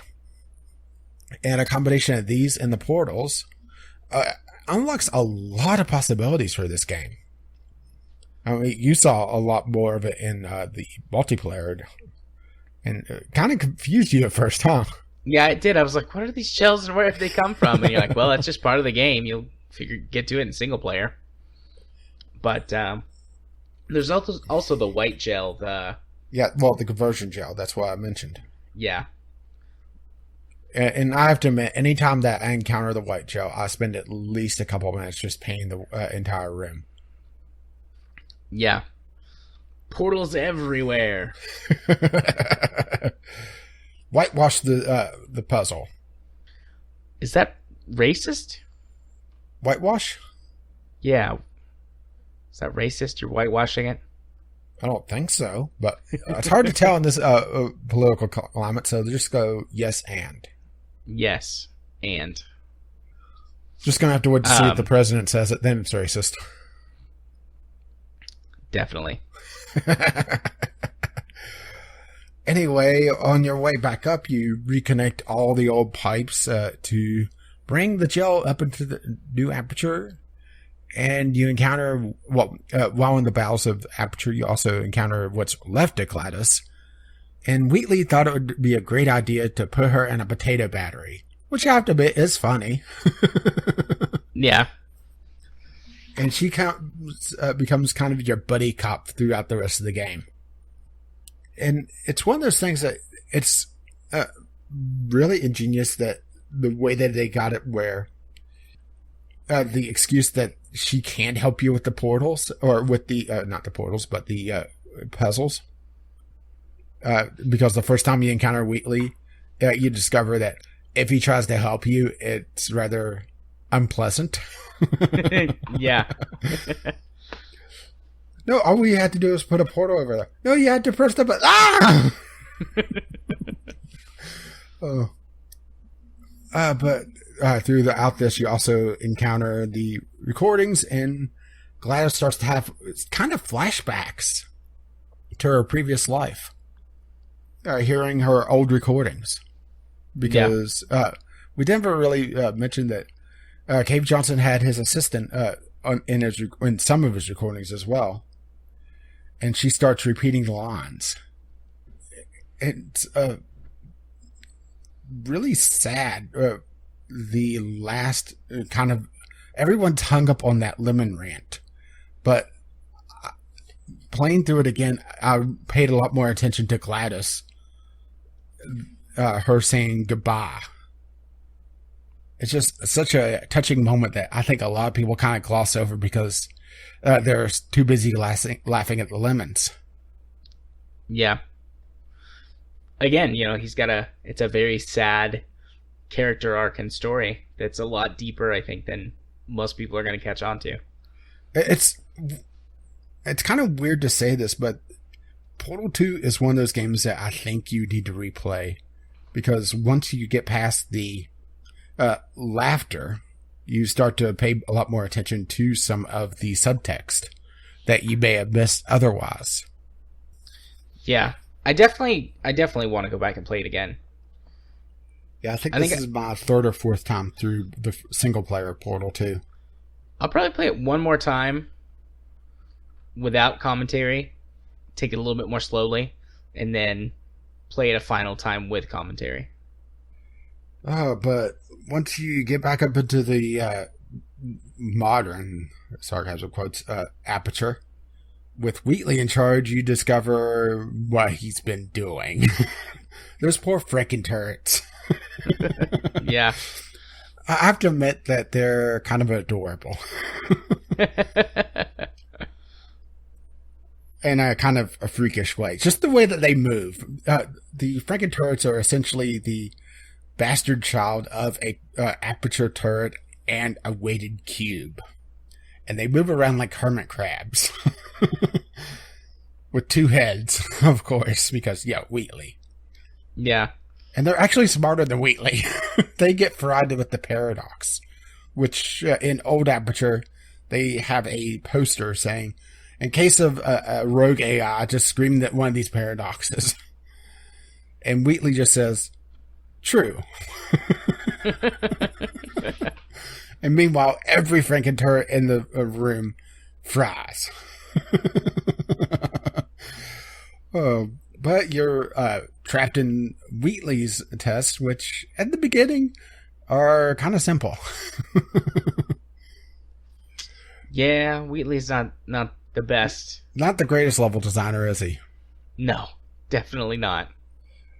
Well, and you also start to get a hint of possibly why GLaDOS was so intent on testing, is that the primary frame that GLaDOS was part of, that is the central core of Aperture Science, is hardwired to force an AI to want to test.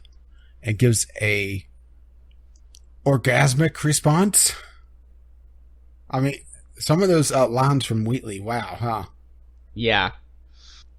Especially the first few, when he gets that first hit. Yeah, the first one's always the strongest. I didn't really consider addiction as part of my diagnosis because, oh god, there's so much shit going on. But that could be a part of it. I mean, she claims that she has the willpower to push through it, but that sounds almost like she's trying to justify it, huh? Or trying to say, well, it's not a problem for me. Yeah. But yeah, Wheatley, the hits start to wear off rather quickly, and he decides, these two little robots that we found in the back, they'll be able to test for me, so we don't need you anymore. And then you get to the part where he tries to kill you. And Wheatley is always overly complex with his death traps. Yeah, but that makes him so much fun, though. What? Holmes and Moriarty. Aristotle and Mashy Spiky Blade. I love the writing in Portal. Maybe that's why I didn't like Quantum Conundrum nearly as much, as that the writing is nowhere near as strong. Well, that and the gameplay isn't either. No, right. There's a lot of reasons. Yeah.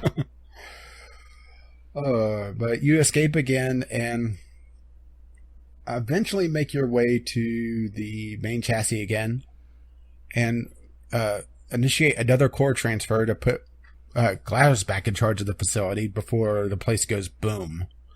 And what do you think of the solution for the final boss encounter?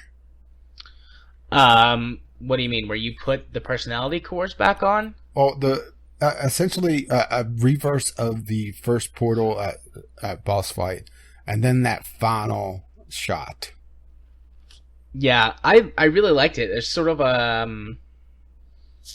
like a poetic justice to it, or an ironic justice to it. Like, this is how I destroyed GLaDOS, and this is how I will recreate her. And then the final shot, you talking about the moon? The moon shot, yeah. Yeah, that was pretty cool. I have to say. Yeah, did you know about that going in? I did. Oh. But I had never actually seen it. Like, I knew it was a thing, and I even saw the... what's that show called on YouTube? Which is not helpful. There's like a million of them. Because Science did an episode on this where they talked about what would happen if the portal gun, or the portal to the moon, had just stayed open. How long would it take for the Earth's atmosphere to vent? So that was interesting. It was something like 3 million years for all of the atmosphere to vent out of that tiny little portal. I mean, it would kill humanity in a couple of thousand if they didn't plug up the hole. But I'll just throw Wheatley in. Well, Wheatley goes through the portal, so he's a little bit small. But yeah, I loved that. And just that slow down effect, and that's actually something that they talked about in the dev commentary, is that they needed a way to convey that you did the right thing, but still have the realistic delay, because it's about 1.5 seconds, 2 seconds. Yeah. Delay from Earth to the moon, and they didn't want to have it instantaneous because that didn't feel right. They wanted that proper delay. So that slow motion and sound effect. And then the Team Rocket blasting off again. Ding. Ding. Yeah. Such an amazing sequence. And of course, all the spheres coming in, and all of them have a lot more lines than you probably even hear in the game, unless you just rush to the sphere and then sit there till you explode. Yeah, I haven't. Yeah, I guess they probably do, because they're chattering pretty much the whole time. Yeah. Yeah, I think. I love Rick the Adventure Sphere, the second one that you get. How over the top he is. It kind of reminds me almost of Cave Johnson, only less so. But the Factoid Sphere is also pretty funny. The first person to drink milk from a cow was very, very thirsty. 1 in 4 people will be kidnapped by the Dutch. And just all of the wall things. I'm kind of tempted to go get a list of those, because it's just comedy gold. But it does show that Wheatley isn't quite as big a moron as maybe Gladys was giving him credit for, because he tried his best to defeat you. Yeah. And the fact that he went back and watched the tape and learned from that. There's just no way that he could have counted on the gel. Because that was the big thing, was that the conversion gel made what otherwise would have been his death trap of a layer portable to throw bombs back at him. Yeah. And also he booby-trapped the stalemate button. Yeah, that was a smart thing too. Like, I mean, he's pretty dumb, earlier, but he does occasionally get things right. Yeah, earlier in the game, to put Wheatley in charge, it detected Gladys was a corrupt core, which it makes you wonder just how corrupt she was, or from the frame. And the sequence is to go in and hit a button. Well, they subvert that in the main boss fight because they booby-trapped it. Yeah. Which you still have to go in there to hit the button. But yeah. It explodes. Yeah, matter of fact, that's right before the very end. You have one last click, and that's it. Yep. Then you watch the ending cutscene of getting sucked out into space. Gladys pulls you back in. She talks to you for a minute. And then sends you on your merry way. And then, basically, she's like... Then another Jonathan Colton song. Yeah. Which I like enter the elevator and all the turrets are pointing at you, and then you get a serenade. Yeah, the science opera. Yeah.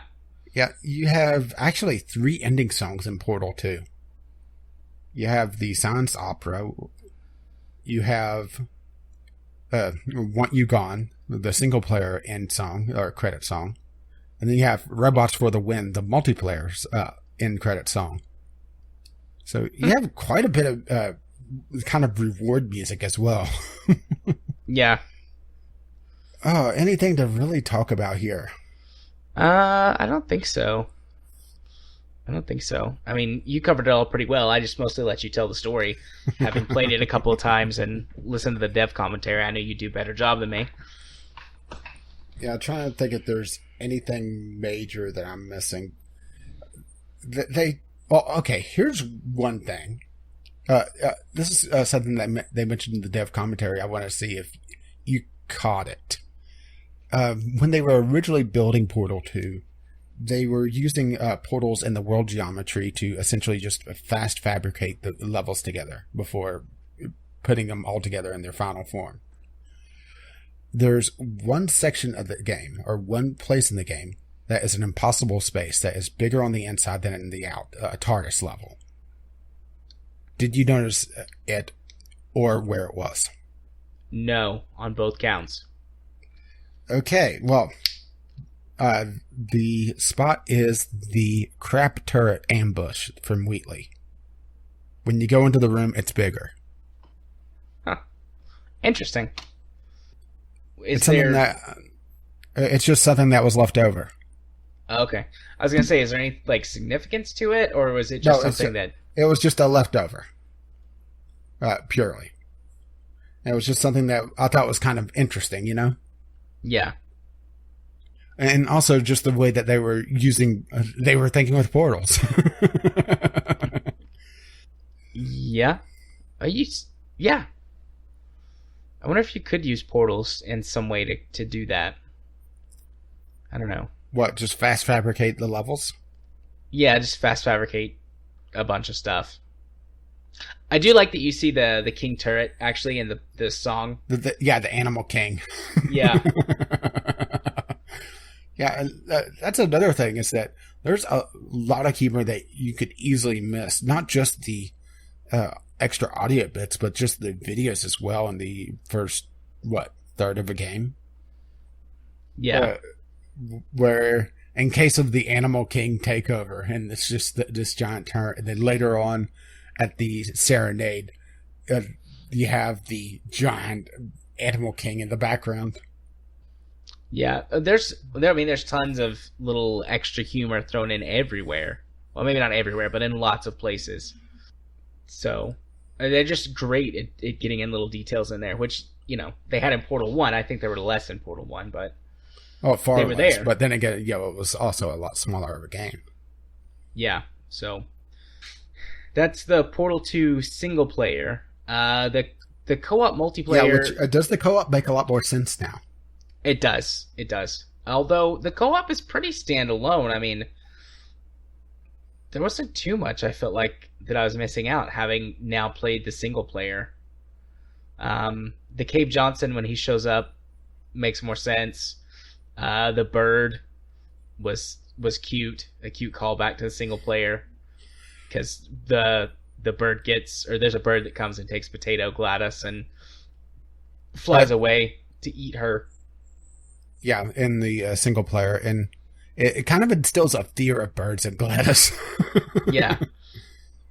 I shouldn't say kinda, it does. It does. So that was pretty funny. That made that make more sense. And I got a little extra chuckle out of that, the ending of the Portal 2 co-op. But yeah, oh, sorry, go ahead. Well, I was about to just delve into Portal 2 co-op with a couple of generalities. I mean, so if you have something else to say. Yeah, there's not a lot to say about the co-op. It's probably going to be similar to what we talked about lengthwise of Portal 1, is that it's basically more of the puzzle elements, but the big change is, of course, that you have 4 portals now. Because each character has their own portals, and, you're introduced to them. Well, first of all, Wheatley finds them, but... in the ending cutscene of Portal single player. Yeah, they're there when Shell wakes up. But yeah, so the multiplayer, the general sort of story for it is that you're going around reactivating and some stuff in the facility so that you can ultimately get to that control center where the bird is and shoo it away. You're in the DLC. Yeah. You're skipping ahead. Oh, that's the DLC? See, I didn't know that there was a difference. Yeah, that's the art appreciation that was set later. The original ending for the multiplayer is the giant door that you open up and into the chamber of humans. Okay. Essentially, the story of Portal 2's multiplayer is that you're reconnecting GLaDOS to parts of the facility that they disconnected her from. And in it is she eventually discovers a huge chamber of humans that's been frozen. And she's thawing them out to have more human testing. Because it turns out, Chell is a little dangerous to keep around. Yeah. The lunatic. Yeah. Okay. I guess I'd forgotten about that bit. Because I didn't have to get the DLC or anything. Yeah, it's a free DLC. Yeah, so I just already had it, and we just went on and played it. But the puzzles, again, simple but elegant puzzles involving now 4 portals. You have to work together as a team to solve the puzzles. And they did a really good job with the extra tool, the pointer tool, to be able to say, no, put it there, because that's probably would have been the worst part of multiplayer if they didn't have a way to point. Yeah. It's a very different experience too. Like I mentioned last week, just very briefly, I was playing Portal 2 with one of my kids, and we were working on some stuff. But when you and I played it, we had to, even though we could talk to each other, we still had to use the pointer tool and things.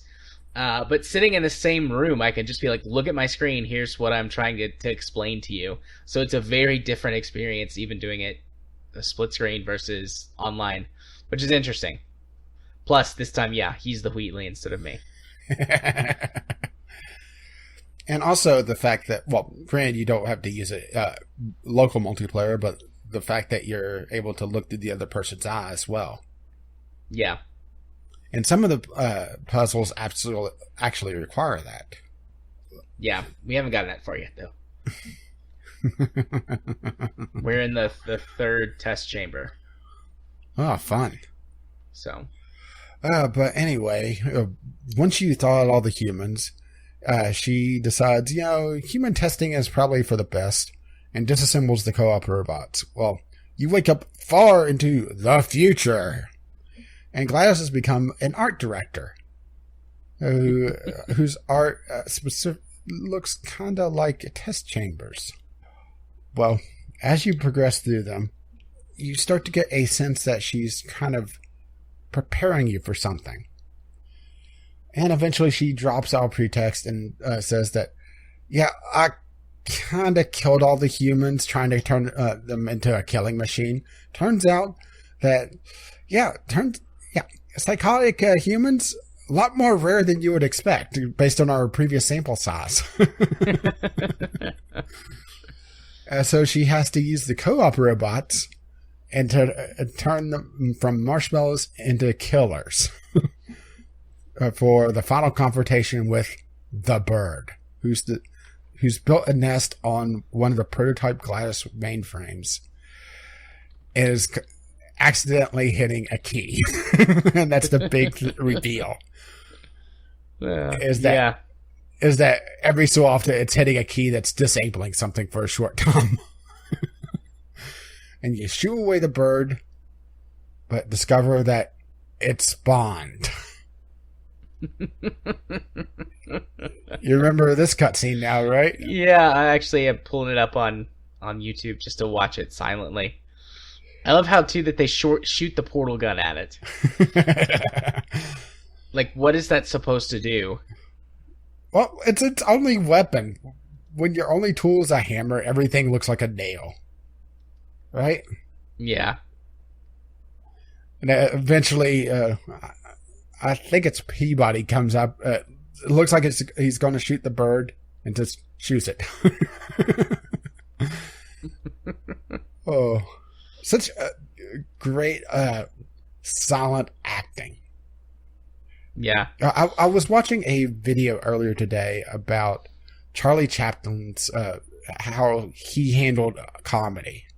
This sounds like a non sequitur, but it's the same basic idea of being able to convey a story and convey just pure comedy without a word, all through action. And that's where the cutscenes in Portal really pay off. It's just that understanding that actions are sometimes a lot louder than words, especially in comedy. Yeah. And, well, that's really the end of Portal 2, is that she has the, what was the Avery incubation chamber?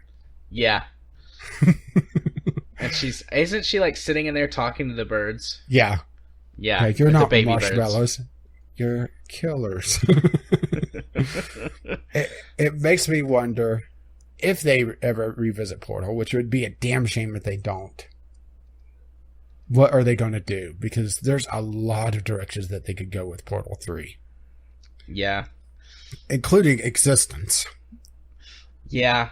I mean, they'll never make it because Valve is mortally afraid of the number 3.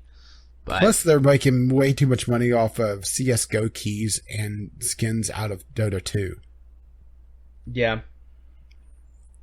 I honestly don't know if I'd want a Portal 3 or not. I mean, I have enjoyed both games, but I don't know what they could do or where they would go, and I just don't know if they could make it good. I would like to see, granted, it'd be very difficult to do, a merger of Half-Life and Portal. I mean, they are in the same universe. In Old Aperture, you see a display case full of trophies. Number 2 signs. And Cave Johnson is not bitter at all about Black Mesa. Yeah. Be nice to see Gordon Freeman and Shell get together. They would be like the ultimate mute action duo. Well, there is the fan theory that Gordon Freeman isn't a mute. He's just, you don't hear him. Have you ever heard that one? No. Why wouldn't you hear him? It's just the player doesn't hear what Gordon Freeman says. But he talks to the characters, or is a man of few words, but does say something. It's an interesting idea. I'm not sure if I buy into it. I'd have to go look that up later, because there's some pretty interesting theories about Portal and Half-Life, so... Because I did browse the Portal wiki a little bit to help fill in some gaps and make sure I had a few things, just because I knew that, you had played it more than me, so you might have caught on to some things on your second or third playthroughs. And yeah, I just found a few things. So yeah, and that's really the strength of Valve, is that their world building is just amazing. Yeah. And granted, sometimes it does require you to fill in probably a little bit more gaps than you really should. But the fact that everything is still there behind the scenes is really quite nice. Sort of like how the G-Man keeps showing up during your adventures in Half-Life 2. In ways that you wouldn't see him normally if you were just playing the game normally. Yeah, you have to look for him, but he's there.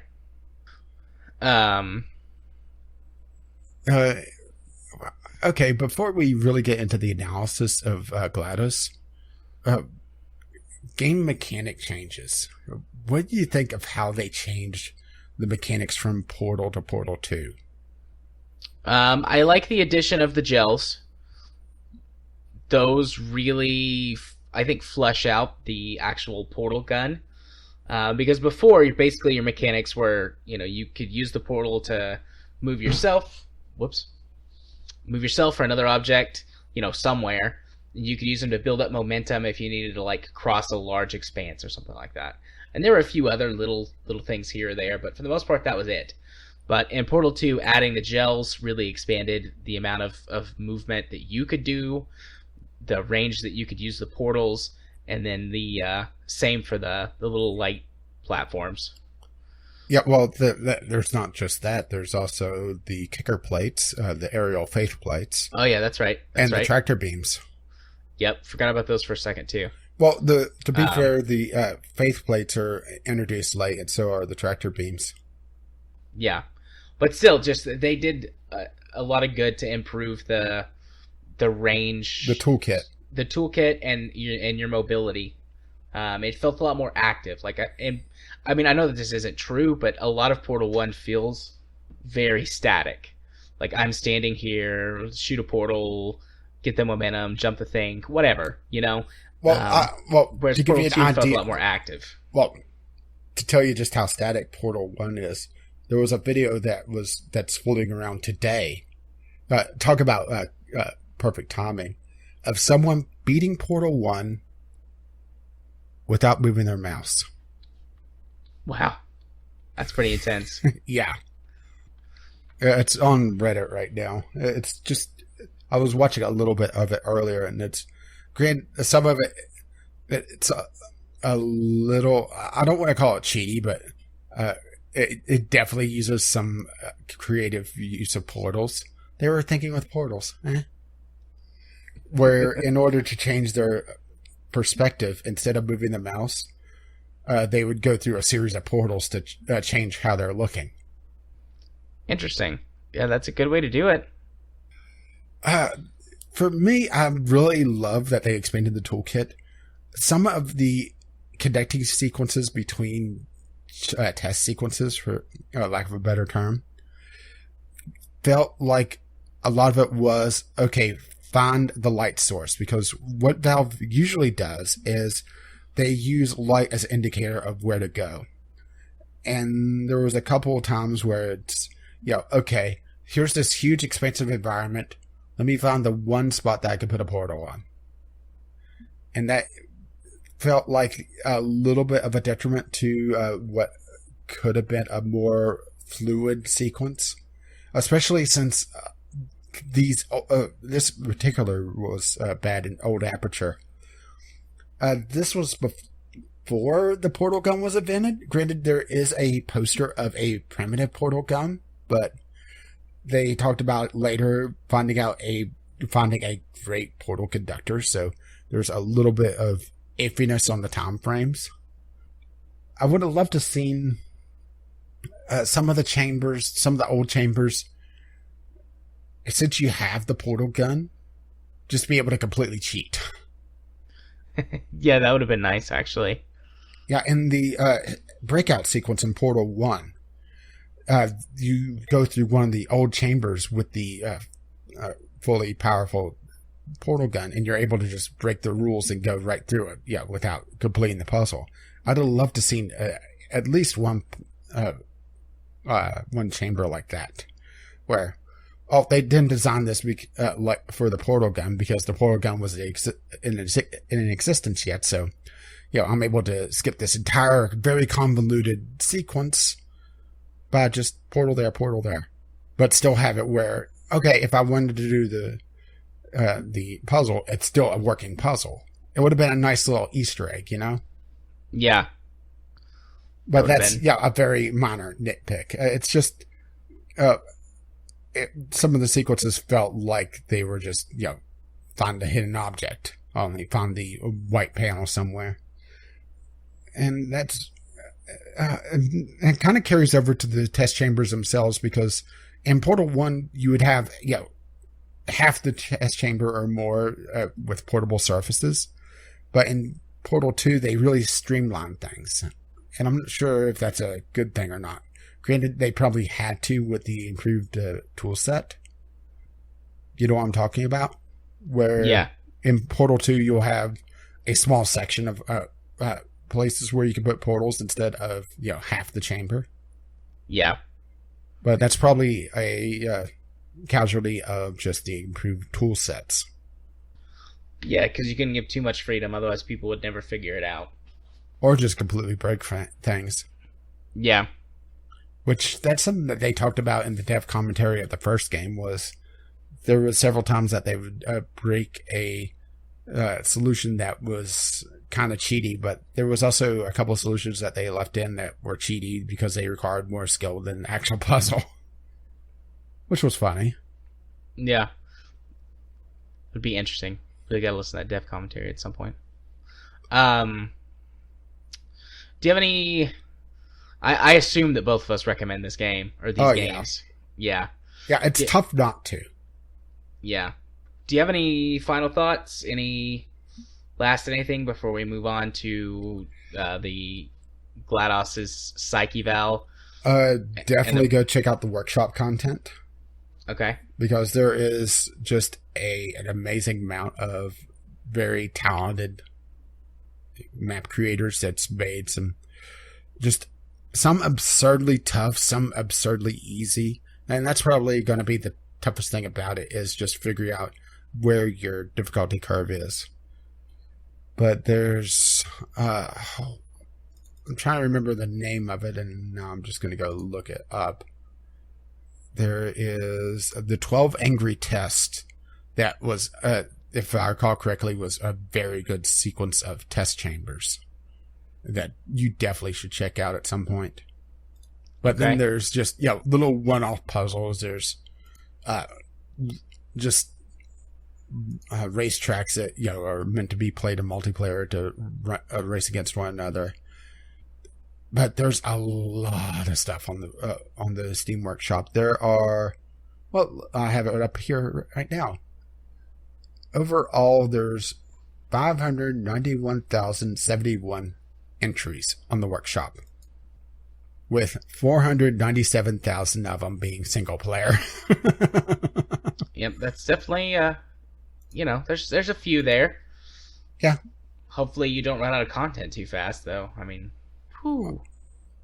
Well, to be fair, some of them do look like they were designed by Wheatley. And it was funny that Wheatley put the word test on the side of his chamber. Oh. I do like Wheatley. Me too. And we never really said what happened to him. We said that he got stuck out into space, but he's not alone. He has his friend, the Space Sphere. Yeah. Floating past him. No.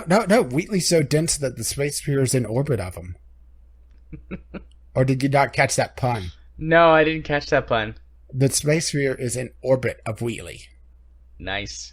And he is so dense that he is able to give us a stable orbit. I love the puns. Me too. Alrighty. Well, let's move on to the thing that everybody's been waiting for. GLaDOS's Psyche Val. Just how crazy is this bitch?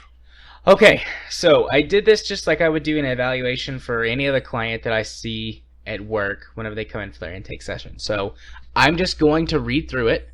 I tried to simplify as much as possible so that there's not as much sort of jargon in it. But so is this going to be like Looney Tunes where you just hold up a screwball or a crackpot? No. All right. Also, I'll give you the link for this so that you can put it in the show notes too. And someone can go read it themselves if they want. GLaDOS is a sentient AI program activated by the Aperture Science Labs. She's employed as the facilities testing director and spends most of her day running tests on her lab rats and assistants. GLaDOS takes great pride and satisfaction in her work, choosing to work tirelessly year-round. At work, GLaDOS does tend to get into altercations with her employees and lists one female in particular as her nemesis, in quotes. GLaDOS first seeks to resolve problems with violence, however, she can be reasoned with if the opposing party has enough leverage against her.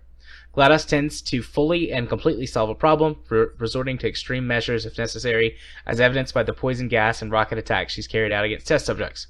GLaDOS often employs acid, spikes, and other extreme testing means as a way to sort out the, quote, best individuals.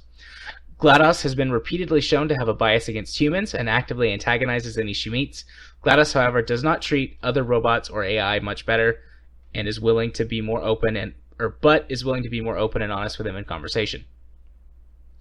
GLaDOS does not respond well to criticism or alternatives to her plans and goals. GLaDOS actively displays signs and symptoms of an abuser. She berates all of her test subjects and employees, coming up with a variety of insults and slurs to use against them regularly. GLaDOS does display an extremely high level of intelligence and capability. She's able to actively manage and control the entire Aperture Science Labs, a number of robotic and AI constructs, and actively run testing scenarios. She may be capable of even more. She does, however, display high levels of aggression and manipulation, as well as a total lack of emotion.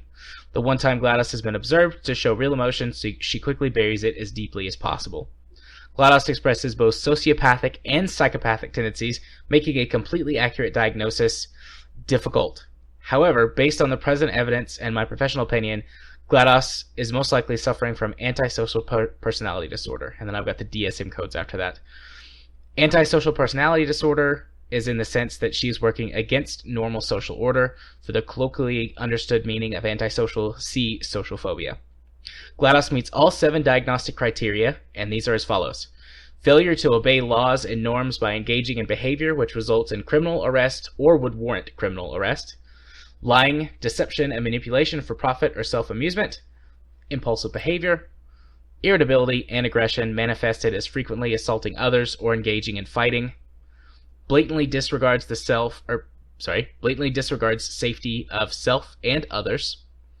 A pattern of irresponsibility, and a lack of remorse for her actions. Recommended course of treatment is as follows. Client needs to be submitted to both the criminal justice system and recommended to semi to fully permanent psychiatric care. There are no known effective treatments for antisocial personality disorder that are as strong as this.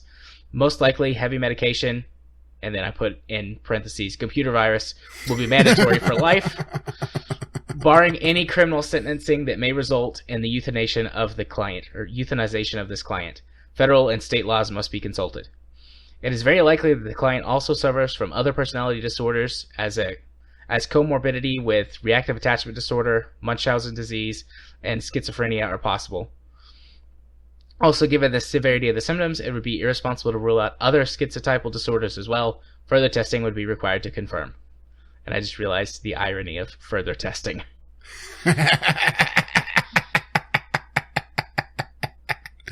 So I'm not done now yet. I'm just imagining GLaDOS sitting in a test chamber like, what am I doing here? I'm almost done, but I'm not done yet. Socio and or psychopathy are both difficult to rule out. Sociopathy operates on a scale, and psychopathy tends to be all or nothing, exemplified by large degrees of recklessness. GLaDOS's high intelligence and ability to manipulate exclude a full psychopathy diagnosis in my professional opinion. While antisocial disorder is considered in some circles to be synonymous with sociopathy, there are some differences. Sociopaths, for example, tend to be much more controlled and manipulative. While risk-taking and lack of self-control may be present, they are much more rare and often present more subtly. As such, it felt appropriate to rule out both diagnoses and opt for a lesser but more middle ground diagnosis of antisocial personality disorder. Regardless of labels, GLaDOS is a dangerous and unpredictable client. The utmost caution should be exercised when interacting with her. Full stop. So, bitch be crazy. Yeah, she's crazy. I had a lot of fun doing that. Oh, but GLaDOS is a fun character. Yes, she is. I was almost tempted to ask you to do Cave Johnson, but he's not enough in the game, I don't think, to really give you enough information. Yeah, I would have really struggled to do Cave Johnson. I mean, I could have done some generalities for sure, but I got pretty specific with GLaDOS. Yeah, well, to be fair, there was also the extra lines, but you wouldn't have heard them, and I would have had to link them to you and possibly spoil some things. Yeah. Especially since you would, well, it's, the Cave Johnson lines are from different Cave Johnsons in different universes as well, so I'm not sure if they really apply. Like, there's one, well, you remember the Mantis Men? Yeah.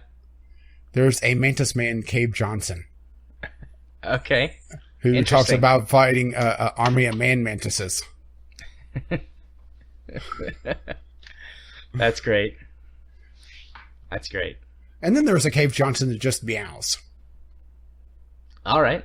That makes sense. Meow. Meow, meow, meow, meow, meow. So yeah, that's Portal and Portal 2. Yeah, I think we're done here. Yeah. we're almost done with the podcast too. We were at roughly the 3-hour mark. Yeah, I'm looking at 2:54. Well, without a small edit. Yeah, so let's go ahead and do announce our next game club, and then I think we should wrap it up. Well, Discovery Queue? We can, but we're already going to be over 3 hours. Oh, but Discovery Queue is so much fun. All right, we'll run one quick Discovery Queue. Besides, I'm sure there's still at least 1 or 2 F1 games I need to get. I'm sure. All right, so the next game club game we are going to do is Transistor. Yeah, something super giant. Yeah. Yeah, super giant. Yeah, a little bit more of honey being licked out of our ears, huh? Yeah. This is one that I've been meaning to go back and play. I've never beaten this one. Yeah, I've never played Transistor. I've always wanted to. This is a very, very different from Bastion. Yeah.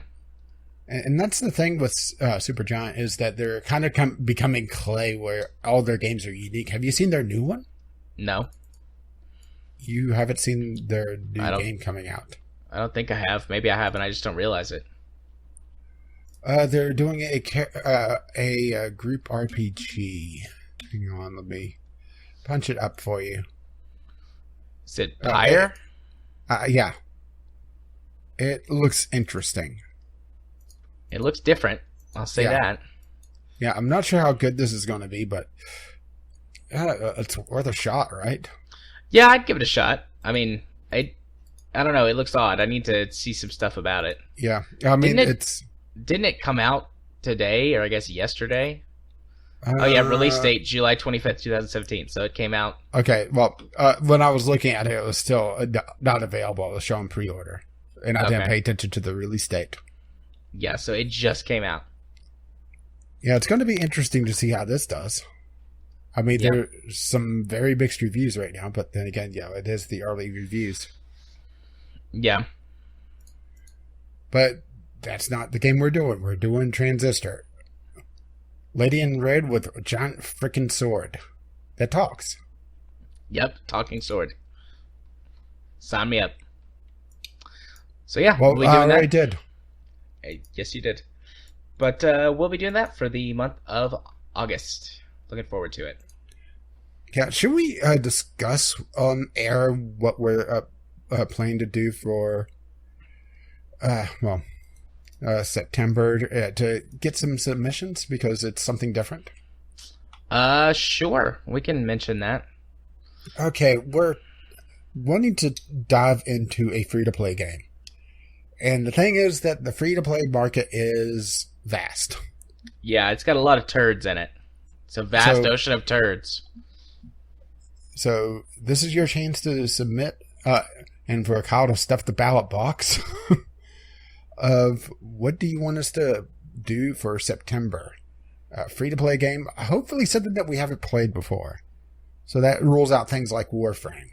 We want to focus on the early experience with either an MMO or, a free-to-play game in general. But MMO tends to be the majority of the market these days.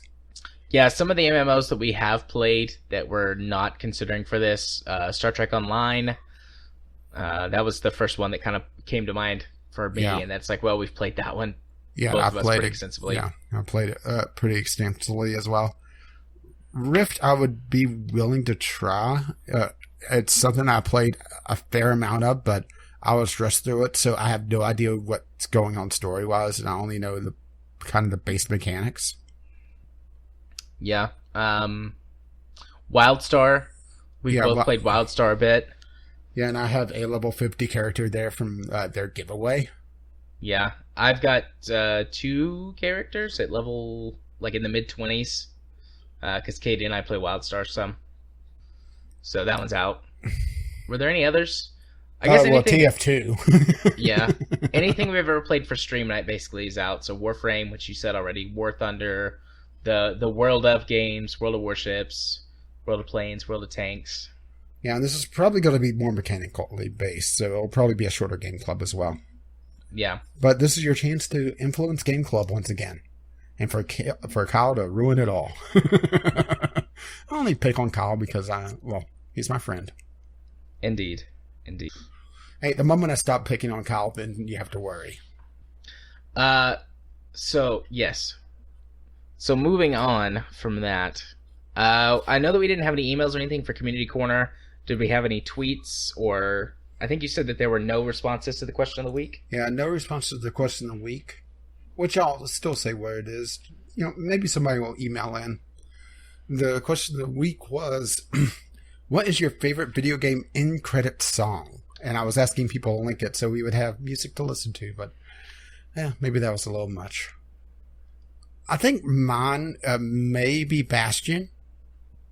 But I have to admit that, and this may be spoilers, RimWorlds is fucking satisfying. I've never really thought much about end credit songs. I mean, I like the one at the end of Portal and Portal 2. I mean, those are great, but I don't know if I would say that they're my favorites. Maybe, I don't know. You know what? I think my favorite end credit song actually is at the end of Mass Effect, and because it's not like as amazing or creative as a lot of others, but the way that it plays into the way that game ends, and it swells and builds like here comes something epic. Like they were saying, we're about to send you on an even bigger journey that you just had in Mass Effect 1. I like that. Here, really... I'm going to link you RimWorlds since we've heard Bastions. Skip to probably about 10 seconds in because it has the a sound effect at the beginning of it. Okay. Yeah, well, 13 seconds. Nice. That's nice. That makes me feel like sort of Firefly. Well, that's the feel that they're going for. Well, then they did it.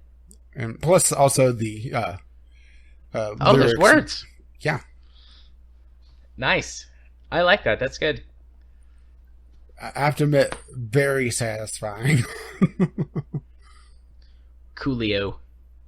You can see why it's kind of gone up there, huh? Yeah. Not just the fact that, it took me over 48 hours to get to it. But Bastion's music is just amazing in general. And that's why I'm kind of looking forward to Transistor. Yeah, I'm looking forward to Transistor as well. So, here's to hoping it's a good one, which I think it is based on all the reviews and everything, but never played it before, so. Well, I've only played a little bit of it. But if you wish to get into the community corner, please. Well, wait. We did have one tweet. I forgot about that. Chemist. I'm offended by your erasure. I'm not important not to be offended? Well, I don't know. It sounds like he's offended. Mission accomplished. Woo! That's it, people. Let's pack it up and go home. Yeah, we did it. Bring out the banner. I'm not sure what I'm offending him by. Do you recall this? I don't remember. Does this offend him? Does this offend him? Yeah, that we don't recall what we're not offending him by. I know, I'm terribly confused now. Me too. And now I've gone cross-eyed. That good, huh? All right. Yes, so I am still listening to the RimWorld song in the background. So you want to do a discovery queue instead of just calling it a night, huh? Yes. I'm making it rough on you. All right. Let's do it. Because we need some more music. And I'll count that as the Q, so... Q? Uncle Q? Let's see. First game, no good. Second game. What is this? Space Tyrant. I got Strike Vector right off the bat. This may be for you. I don't think you have this on your wish list. This is a 3-axis space combat game. Interesting. Is it arcadey, I assume? Looks like it. It says fast-paced multiplayer.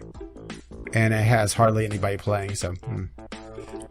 Well, I'll drop it in the show notes anyway, as something a little bit interesting.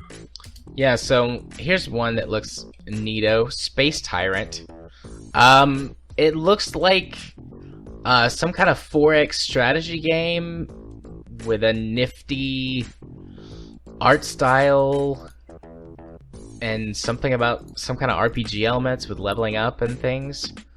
And it's recommended to me because of all of the many 4X space games I play. Well, Strike Vector EX was recommended to me because of MechWarrior Online, because that's a space 3D shooter thingy. Yeah, this looks reminiscent of the older Galactic Civilization games. I mean, not in terms of like art style and stuff, but some of the menus, and it might be like inspired, like the planetary things that you could go down and do. I don't know. I'm gonna put it on my wish list. Well, I got another one possibly. Aporia, Beyond the Valley, a first-person atmospheric puzzle game. Oh, I got this one too. All right. Well, yeah, I guess you don't need my link then, but it looks very pretty. It does look pretty. Not a lot, but a couple people complain that the puzzles are simple. So, that's where that we talked about the balance. You have to have a proper balance between difficulties, and you have to spend time training. Yeah. The hell? What is this? Raise the Dead. Sorry. A zombie experimentation game. I'll link it down below. It looks almost like Zombie Slime Rancher. It's not going to be out till late this year or early next year. Herd different zombies and keep them in cells. Synthesize and craft various potions.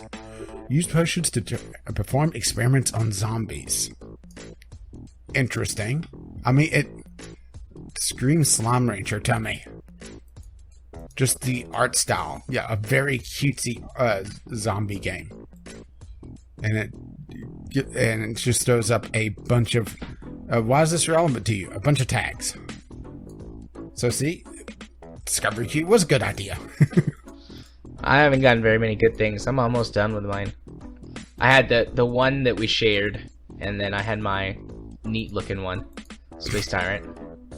But it looks like I'm getting some more Steam Direct garbage. I just got Space Tyrant. And I also got B. As in just a free-to-play game with a bee flying around. What in the hell is this? Well, what the hell this is going on the Discovery Queue. I had a good queue, it seems. I did not, but I'm okay with that. Nephise Begins. It tells the players what happened before Nephise was an orb collector. So it looks like it's a prequel to another game. Very pretty. Or at least it makes good use of God rays. One of the two. It looks interesting enough. God rays. God rays. Where's your God ray now?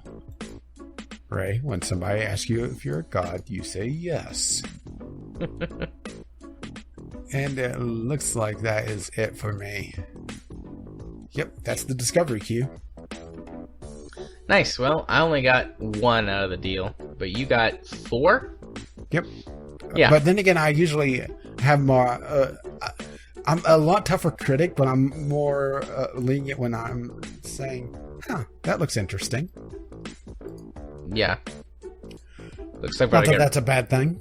I mean, it makes it so that hopefully share something of somewhat interest. Or just add things to your wish list. One of the two. Yeah, nothing wrong with that. I like getting stuff on my wish list. Oh my. Well, with that out of the way, then let's get to the portion of the podcast where I go first. Sprawling! Yeah, as I smack my mic stand. Don't worry, I've had a couple of mic hits today. I've turned my head and, just clipped it with my headset. More than once. So coming up on my channel this week, there will, of course, be the weekly dose of Divinity. There will, of course, be the podcast.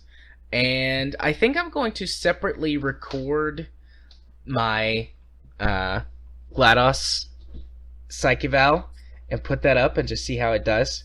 I suppose I could just pull it from this too, just pull it from my audio track before I combine everything and clean it up a little bit more for that. Cause in other words, just mute my track. Yeah, I had a couple of stumbles. I'll edit those out and fix them, but post that on my channel. That should be fun. Let's see how well that does. And the title, Bitch Be Crazy. Yeah. But things with work are as crazy as they were last week, but no crazier this week. So I have a handle on that. I'm going to try and get... Now, quick question. Is crazy in your work good or bad? Yes. And? No. But? Maybe. All right. Now that that's cleared up. Yeah. I actually discovered some... You completely off track. I actually discovered some more hidden backlog in my YouTube channel, so I'm going to be releasing some of those very old videos and just see how well they do. I'm at 102 or 103 subs, so that continues to go up. So yay. Thank you everyone. Once again, I've said that before, but thank you everyone for getting me to the triple digits. It makes me feel all warm and fuzzy inside. Because I just do this for fun. So it's nice to see that at least some people are having fun with me. And I love having fun with you guys. You're not expecting to make money off of it because of the apocalypse. Yeah, no. Let's just put it this way. I was making a little bit of money. Then apocalypse hit, and I went from a squat to half a squat. Nice. Getting those workouts in with the squats. Nah. Well, gotta make my ass sexy for you, right? Wink. You know it.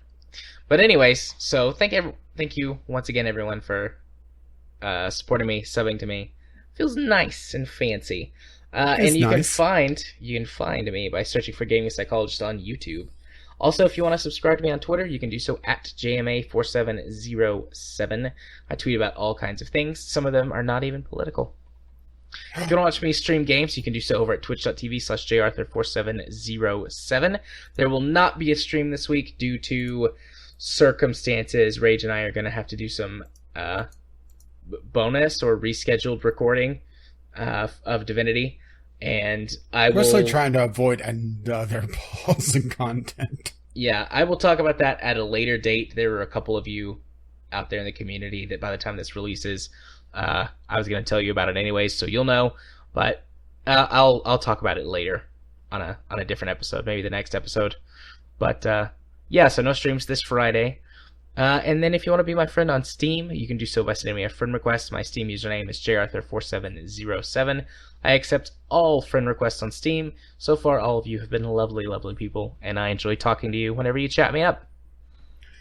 And if you wish to let them know exactly what episode of the podcast you're coming from, the password for this week is Apple. Simple word, Apple. Come on, Apple. Apple. No, what you're doing is jumping. No, Apple. Yeah, I see what you did there. Well, I wasn't sure if you would catch it, so I had to run the joke into the ground. I had to perform a manual override on this joke. That's the best. So my channel. Well, Quantum Conundrum, as you may be, figured out by now, is ending this week, which means I need to quickly scramble and figure out what the hell I'm going to play next. Have a few ideas. I put it out on Twitter, and maybe I should have linked on my account, but people that knew better just started suggesting random games that I don't have. Here's a little surprise. I don't own everything on Steam. Just a good chunk of it.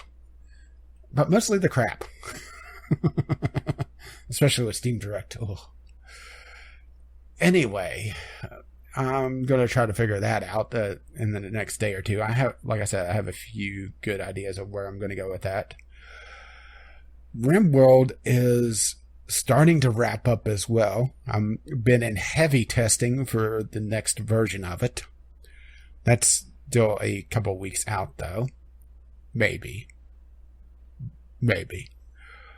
And, of course, Divinity is hopefully still ongoing. Depends on just how much I can wrangle Jared. Right? Wrangle me up, baby. Oh, my.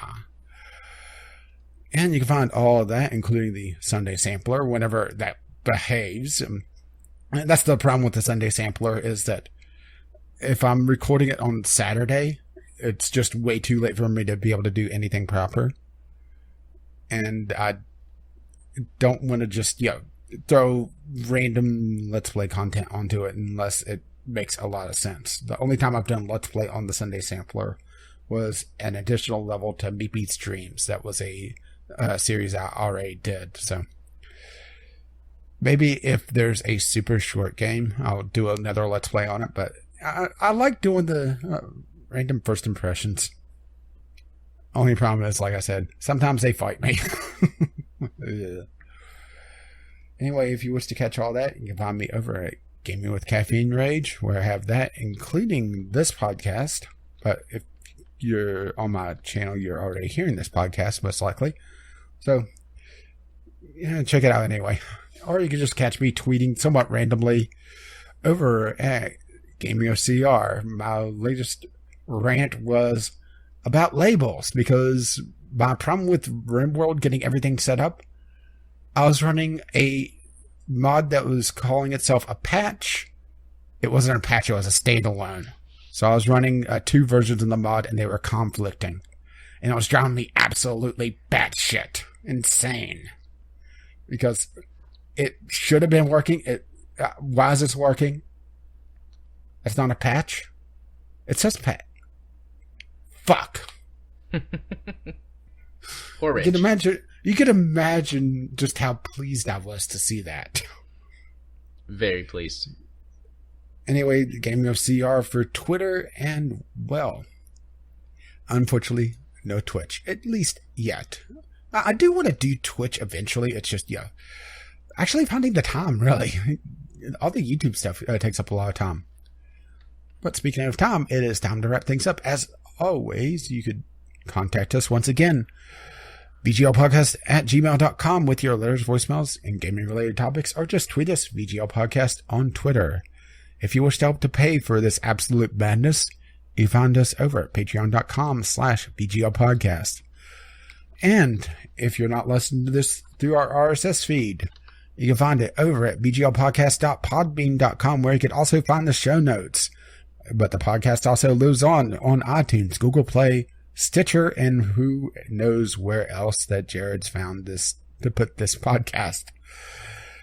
Our intro and outro music is On the Ground by Kevin McLeod. You can find his work at incompetech.com, as well as Doobly Doo, which is our Discovery Q music. What? Doobly Doo for the Discovery Q. What, you just now caught that I've been doing that? Yes? It's at least the first time that I've chuckled at it, so. Well, just proves that if I say a joke enough, you eventually laugh at it. Absolutely. Apple. Not yet. Yeah, I'll give it a few more 1,000 times. Anyways, as always, as his lovely music starts to roll across my voice. Bye-bye now. See ya. Bye-bye.